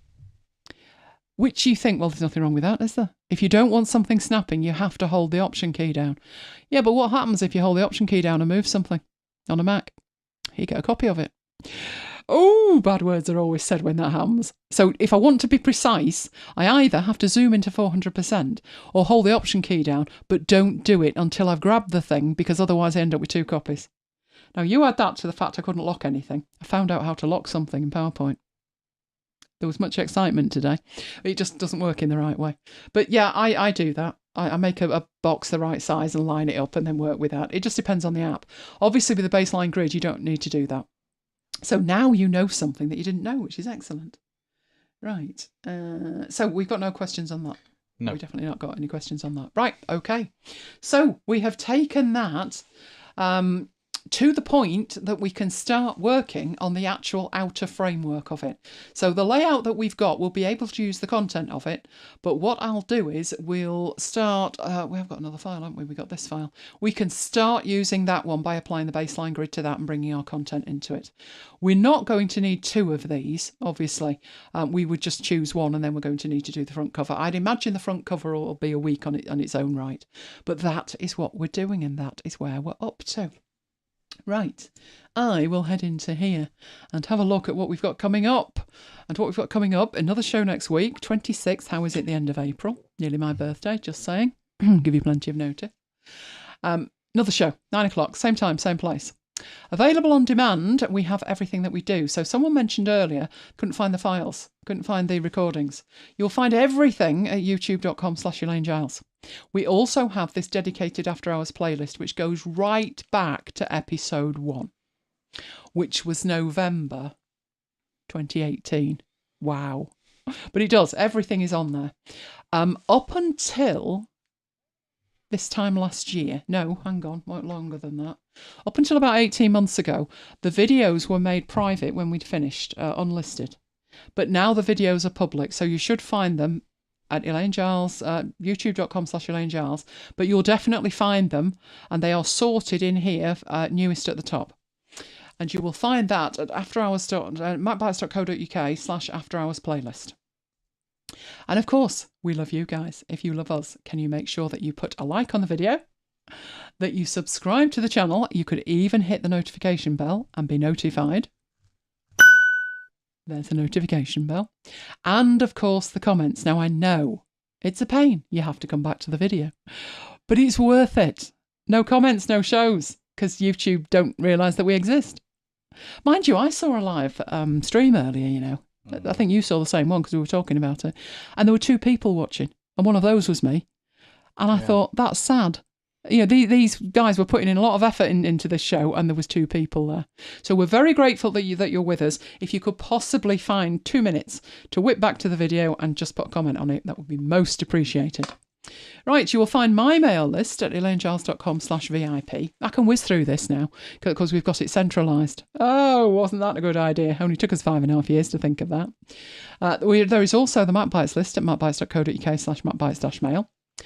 We have a ball in the week in Slack. It's where we carry on the conversation.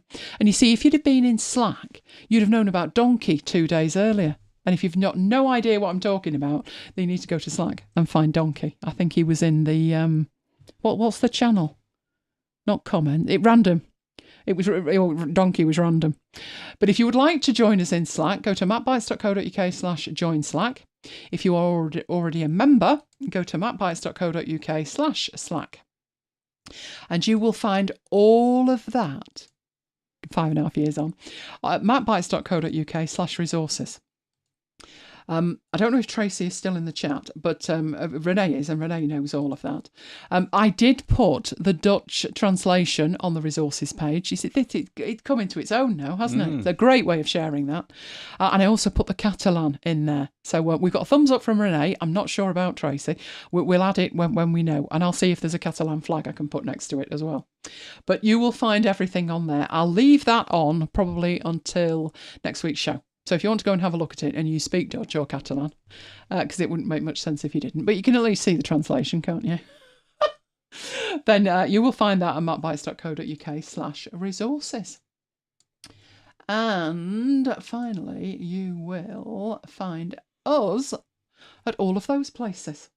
So, we got any questions there? Oh, Tracy said Donkey was hilarious. I had no idea donkeys played like that. I said before you got here, that cats, yes, dogs, yes, you buy them toys. I would never have assumed, I would have thought a donkey was like above all that. Oh, he was fabulous. He was absolutely fabulous. That made my day. I kept watching it. And I said to Mike, you've got to watch this video. And, and it was quite a slow burn at the beginning, wasn't it? And Mike's like, oh, yeah, right, yeah, that looks like chicken. I said, no, keep watching. And about the halfway mark, about 1 minute in, oh, it's glorious. It's totally glorious. Yes, you're quite right, Renee, it was in random. I can never remember that. Right, so we got any questions in there, anything about that? No. Oh, Tracy wanted a clue. Oh, well, it was your idea, Tracy. You wanted to know what the browser extension did, and I'm suggesting not what you thought. It's just a hook. It's just a hook for a paid service. But I did make custom commands for the paid service, and one of them was Catalan. So there you go. Oh, Peter says there's a video somewhere of a bull with a football. You need to find that for me, Peter, and put it in Slack. I do remember a video from a while back, and the quality was shocking. It's like 360 in a pea soup fog, but it was a dolphin, and this dolphin was playing football with a little lad. So the dolphin was like in a pool, but rather than there being like the pool being lower than where the boy was stood, the water just kind of lapped over the side, and the little kid was just stood there, and he had a football, and the dolphin watched for a while, and then the dolphin swam over and like shimmied himself onto the side of the pool, so he was out of the water, and he was playing football with this kid. It was amazing. Oh, animals are just so fabulous. They really are. But that one was absolutely brilliant. Right, so do we not have anything else? Doesn't look like it. Doesn't look like it. So hopefully you'll all be testing your baseline grid this week and seeing what you can get that to do. That's your homework. Baseline grid is your homework. Oh, you're watching Canva videos. Well, hopefully that'll help as well, the bulk create in Canva. Have you used that, Renee? I know you mentioned it a while back. It's actually pretty good. It's pretty good. I think you do. It's one of those things that you would need. I can't see you doing labels with it, can you? You'd want that printed out or something. So I think that's a job for Word. I would say or Pages, but doesn't that only link with contact data? I think so. Since they gutted it, took all the best features out. So I'd probably use Word for that or Affinity Publisher.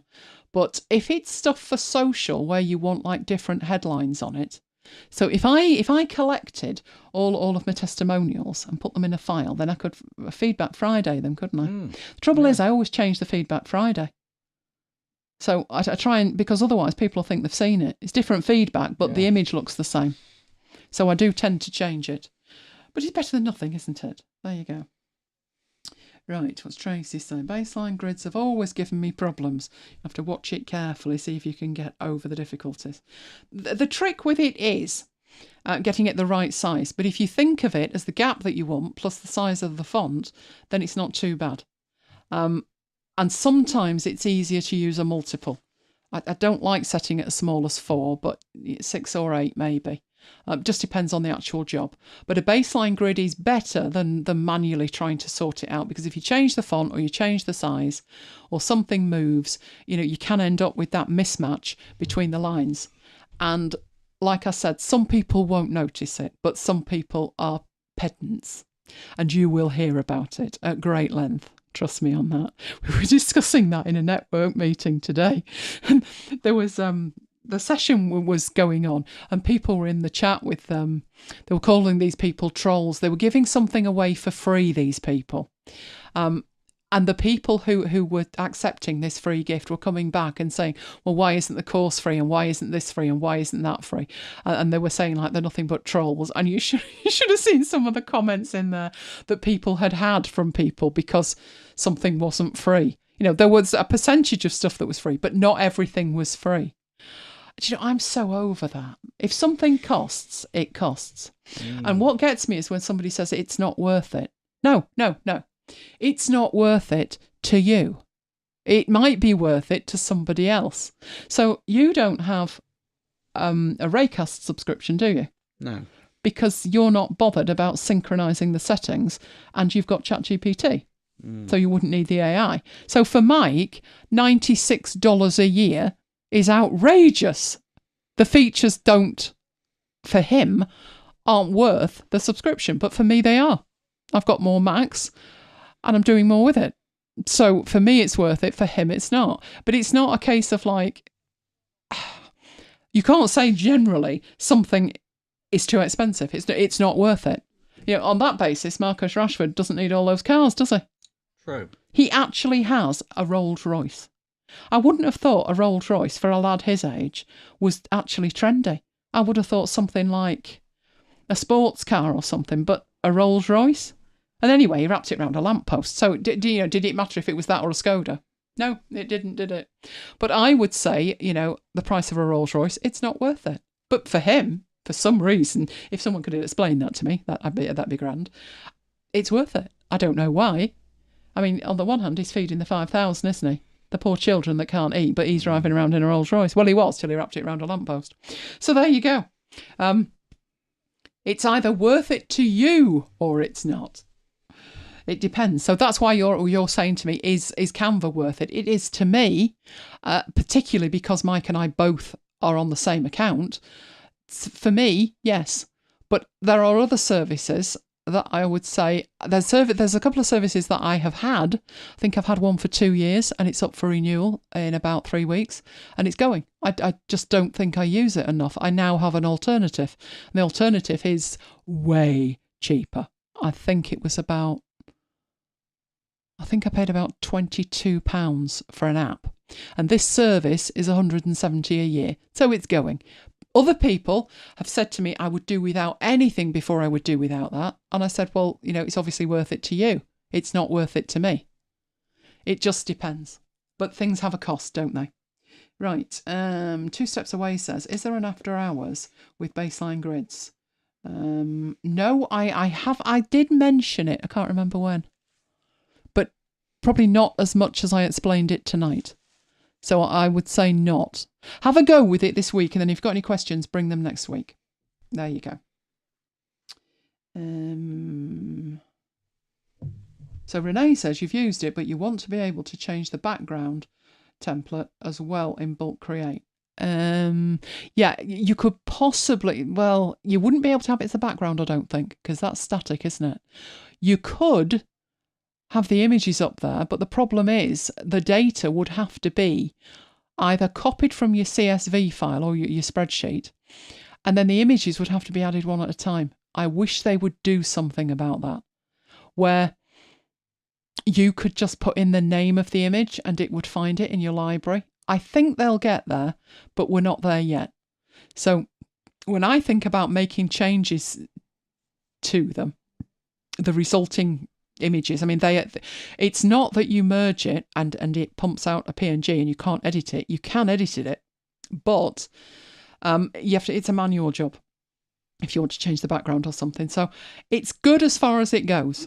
But there's scope for improvement. Let's say that. You could do that in Affinity Publisher. That would be really simple in Affinity Publisher.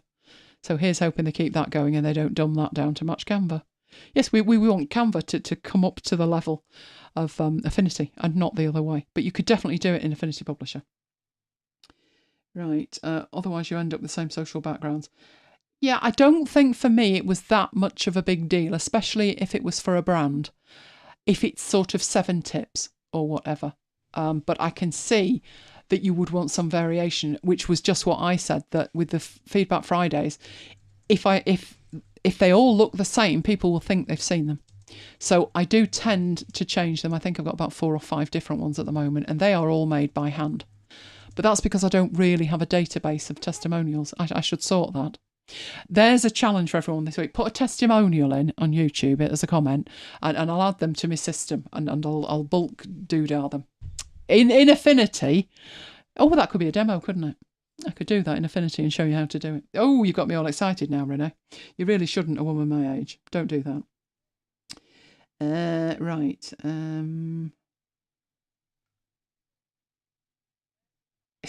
He's got a Rolls Royce, but wrecked it. He did, and that was about 2 miles from our front door.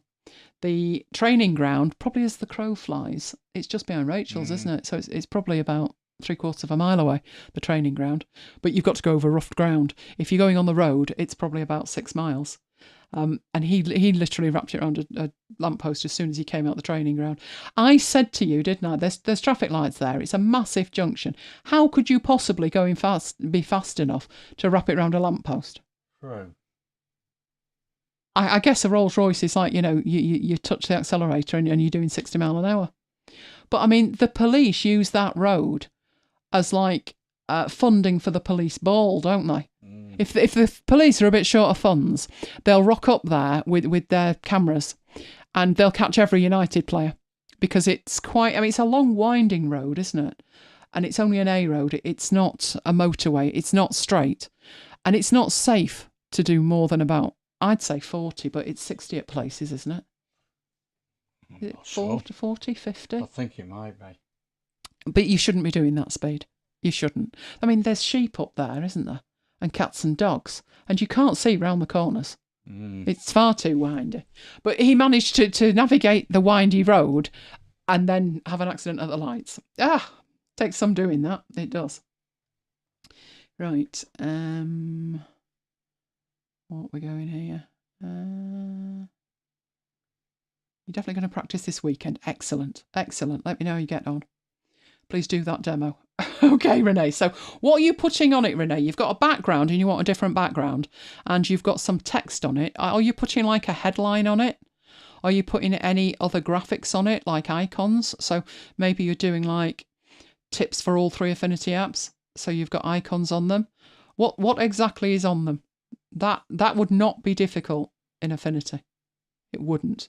But Canva, no, it's not up to that. So everything I did in Canva, you could probably do in a far more customized way in Publisher. I think that the issue is that people don't think of using Publisher. They think of using Designer, but they wouldn't think of using Publisher for like small social graphics. But it could definitely be done. Definitely. Just some text. In that case, it's pretty simple. It's very similar to the Trump demo. But because it would be randomized in the background, and that's another thing, is it totally random, or would you be happy to have a range of images and you just decide which one's going where? So you've got some text, and then you've got an image that goes with that text. If it's that situation, that's actually really easy. And what size do the graphics need to be? Let me know that. And I think we're done. I think we're done at that point. So I shall wait for Renee to fill that in. And then we can head off. But it's probably wise if we don't have cake or jelly babies, isn't it? Or champagne. We've got any champagne? Somebody bought me a bottle of wine, which is grand, isn't it, considering I'm teetotal. Prosecco. Yeah, that's the one, isn't it? That's yours, not mine. I've got a bottle of whiskey down there as well. Don't you remember when I won that raffle? You have. I won this raffle. We went to Macclesfield for an event, and it was the top prize. And other prizes were like, a little pamphlet on something and stuff. And I hadn't won anything, and I wasn't expecting to win. And because we wouldn't say we were particularly light. Well, it wasn't our favourite place to be, was it? Let's just say that. So I thought, well, there's no way I'm going to win anything here. When they drew the final thing, and it was this bottle of whiskey, and when it's like an aged bottle of whiskey, it's like a 13-year-old malt. And they said I won it. Oh, people were peeved on our table because they knew I was teetotal. There I am with a glass of water, and I came back with this bottle of whiskey. So it's still downstairs. Apparently it's worth quite a lot. Yeah, it's your pension pot. It's my pension pot, that, yeah. Do you know what'll happen to it? It'll be, I need some alcohol to clean something. I'll end up using that. Yeah, because you can't get hold of that apple cleaner. Exactly. Always remember that apple cleaner that was £20 a bottle? And I, like a mug, bought it. I bought a bottle of cleaning fluid, £20. It was a long time ago. Stuff you bought last week. Oh, no, my apple cleaning. No, I'll never get to use that. I'm being very frugal with that, given the price of it. It was slightly cheaper than the apple cleaner, but only just. And the £19 apple cloth. And I was just going to mention the apple cloth. I haven't got an apple cloth, £19 or otherwise. Do you want an apple cloth? No, you're fine. No, I just said to you, didn't I? Because I cleaned a shelf. That was why I needed a clean cloth. Because the shelf was that dirty, the cloth ended up. So I said, can I have another cloth? Mike said, what colour would you like? I said, I really don't care. Obviously, we've got a range of colours. So he comes up with this really nice blue cloth, and it's folded up. So I unfold it, and I'm like, Mike, this is a towel. It was huge. So then he went down and he came back with a white one. And I thought, that's not exactly the best colour for a cleaning cloth, is it? But then I thought, it'll do. It'll do, because you can always bleach them if they're white, can't you? Right, let's have a look. Facebook sized. Right, okay. We'll do a range of those. Okay, indeed. So we will head off and have a good time. But for the moment, I'm going to say good night from me. And good night from me. We will both see you next time. Stay safe, guys.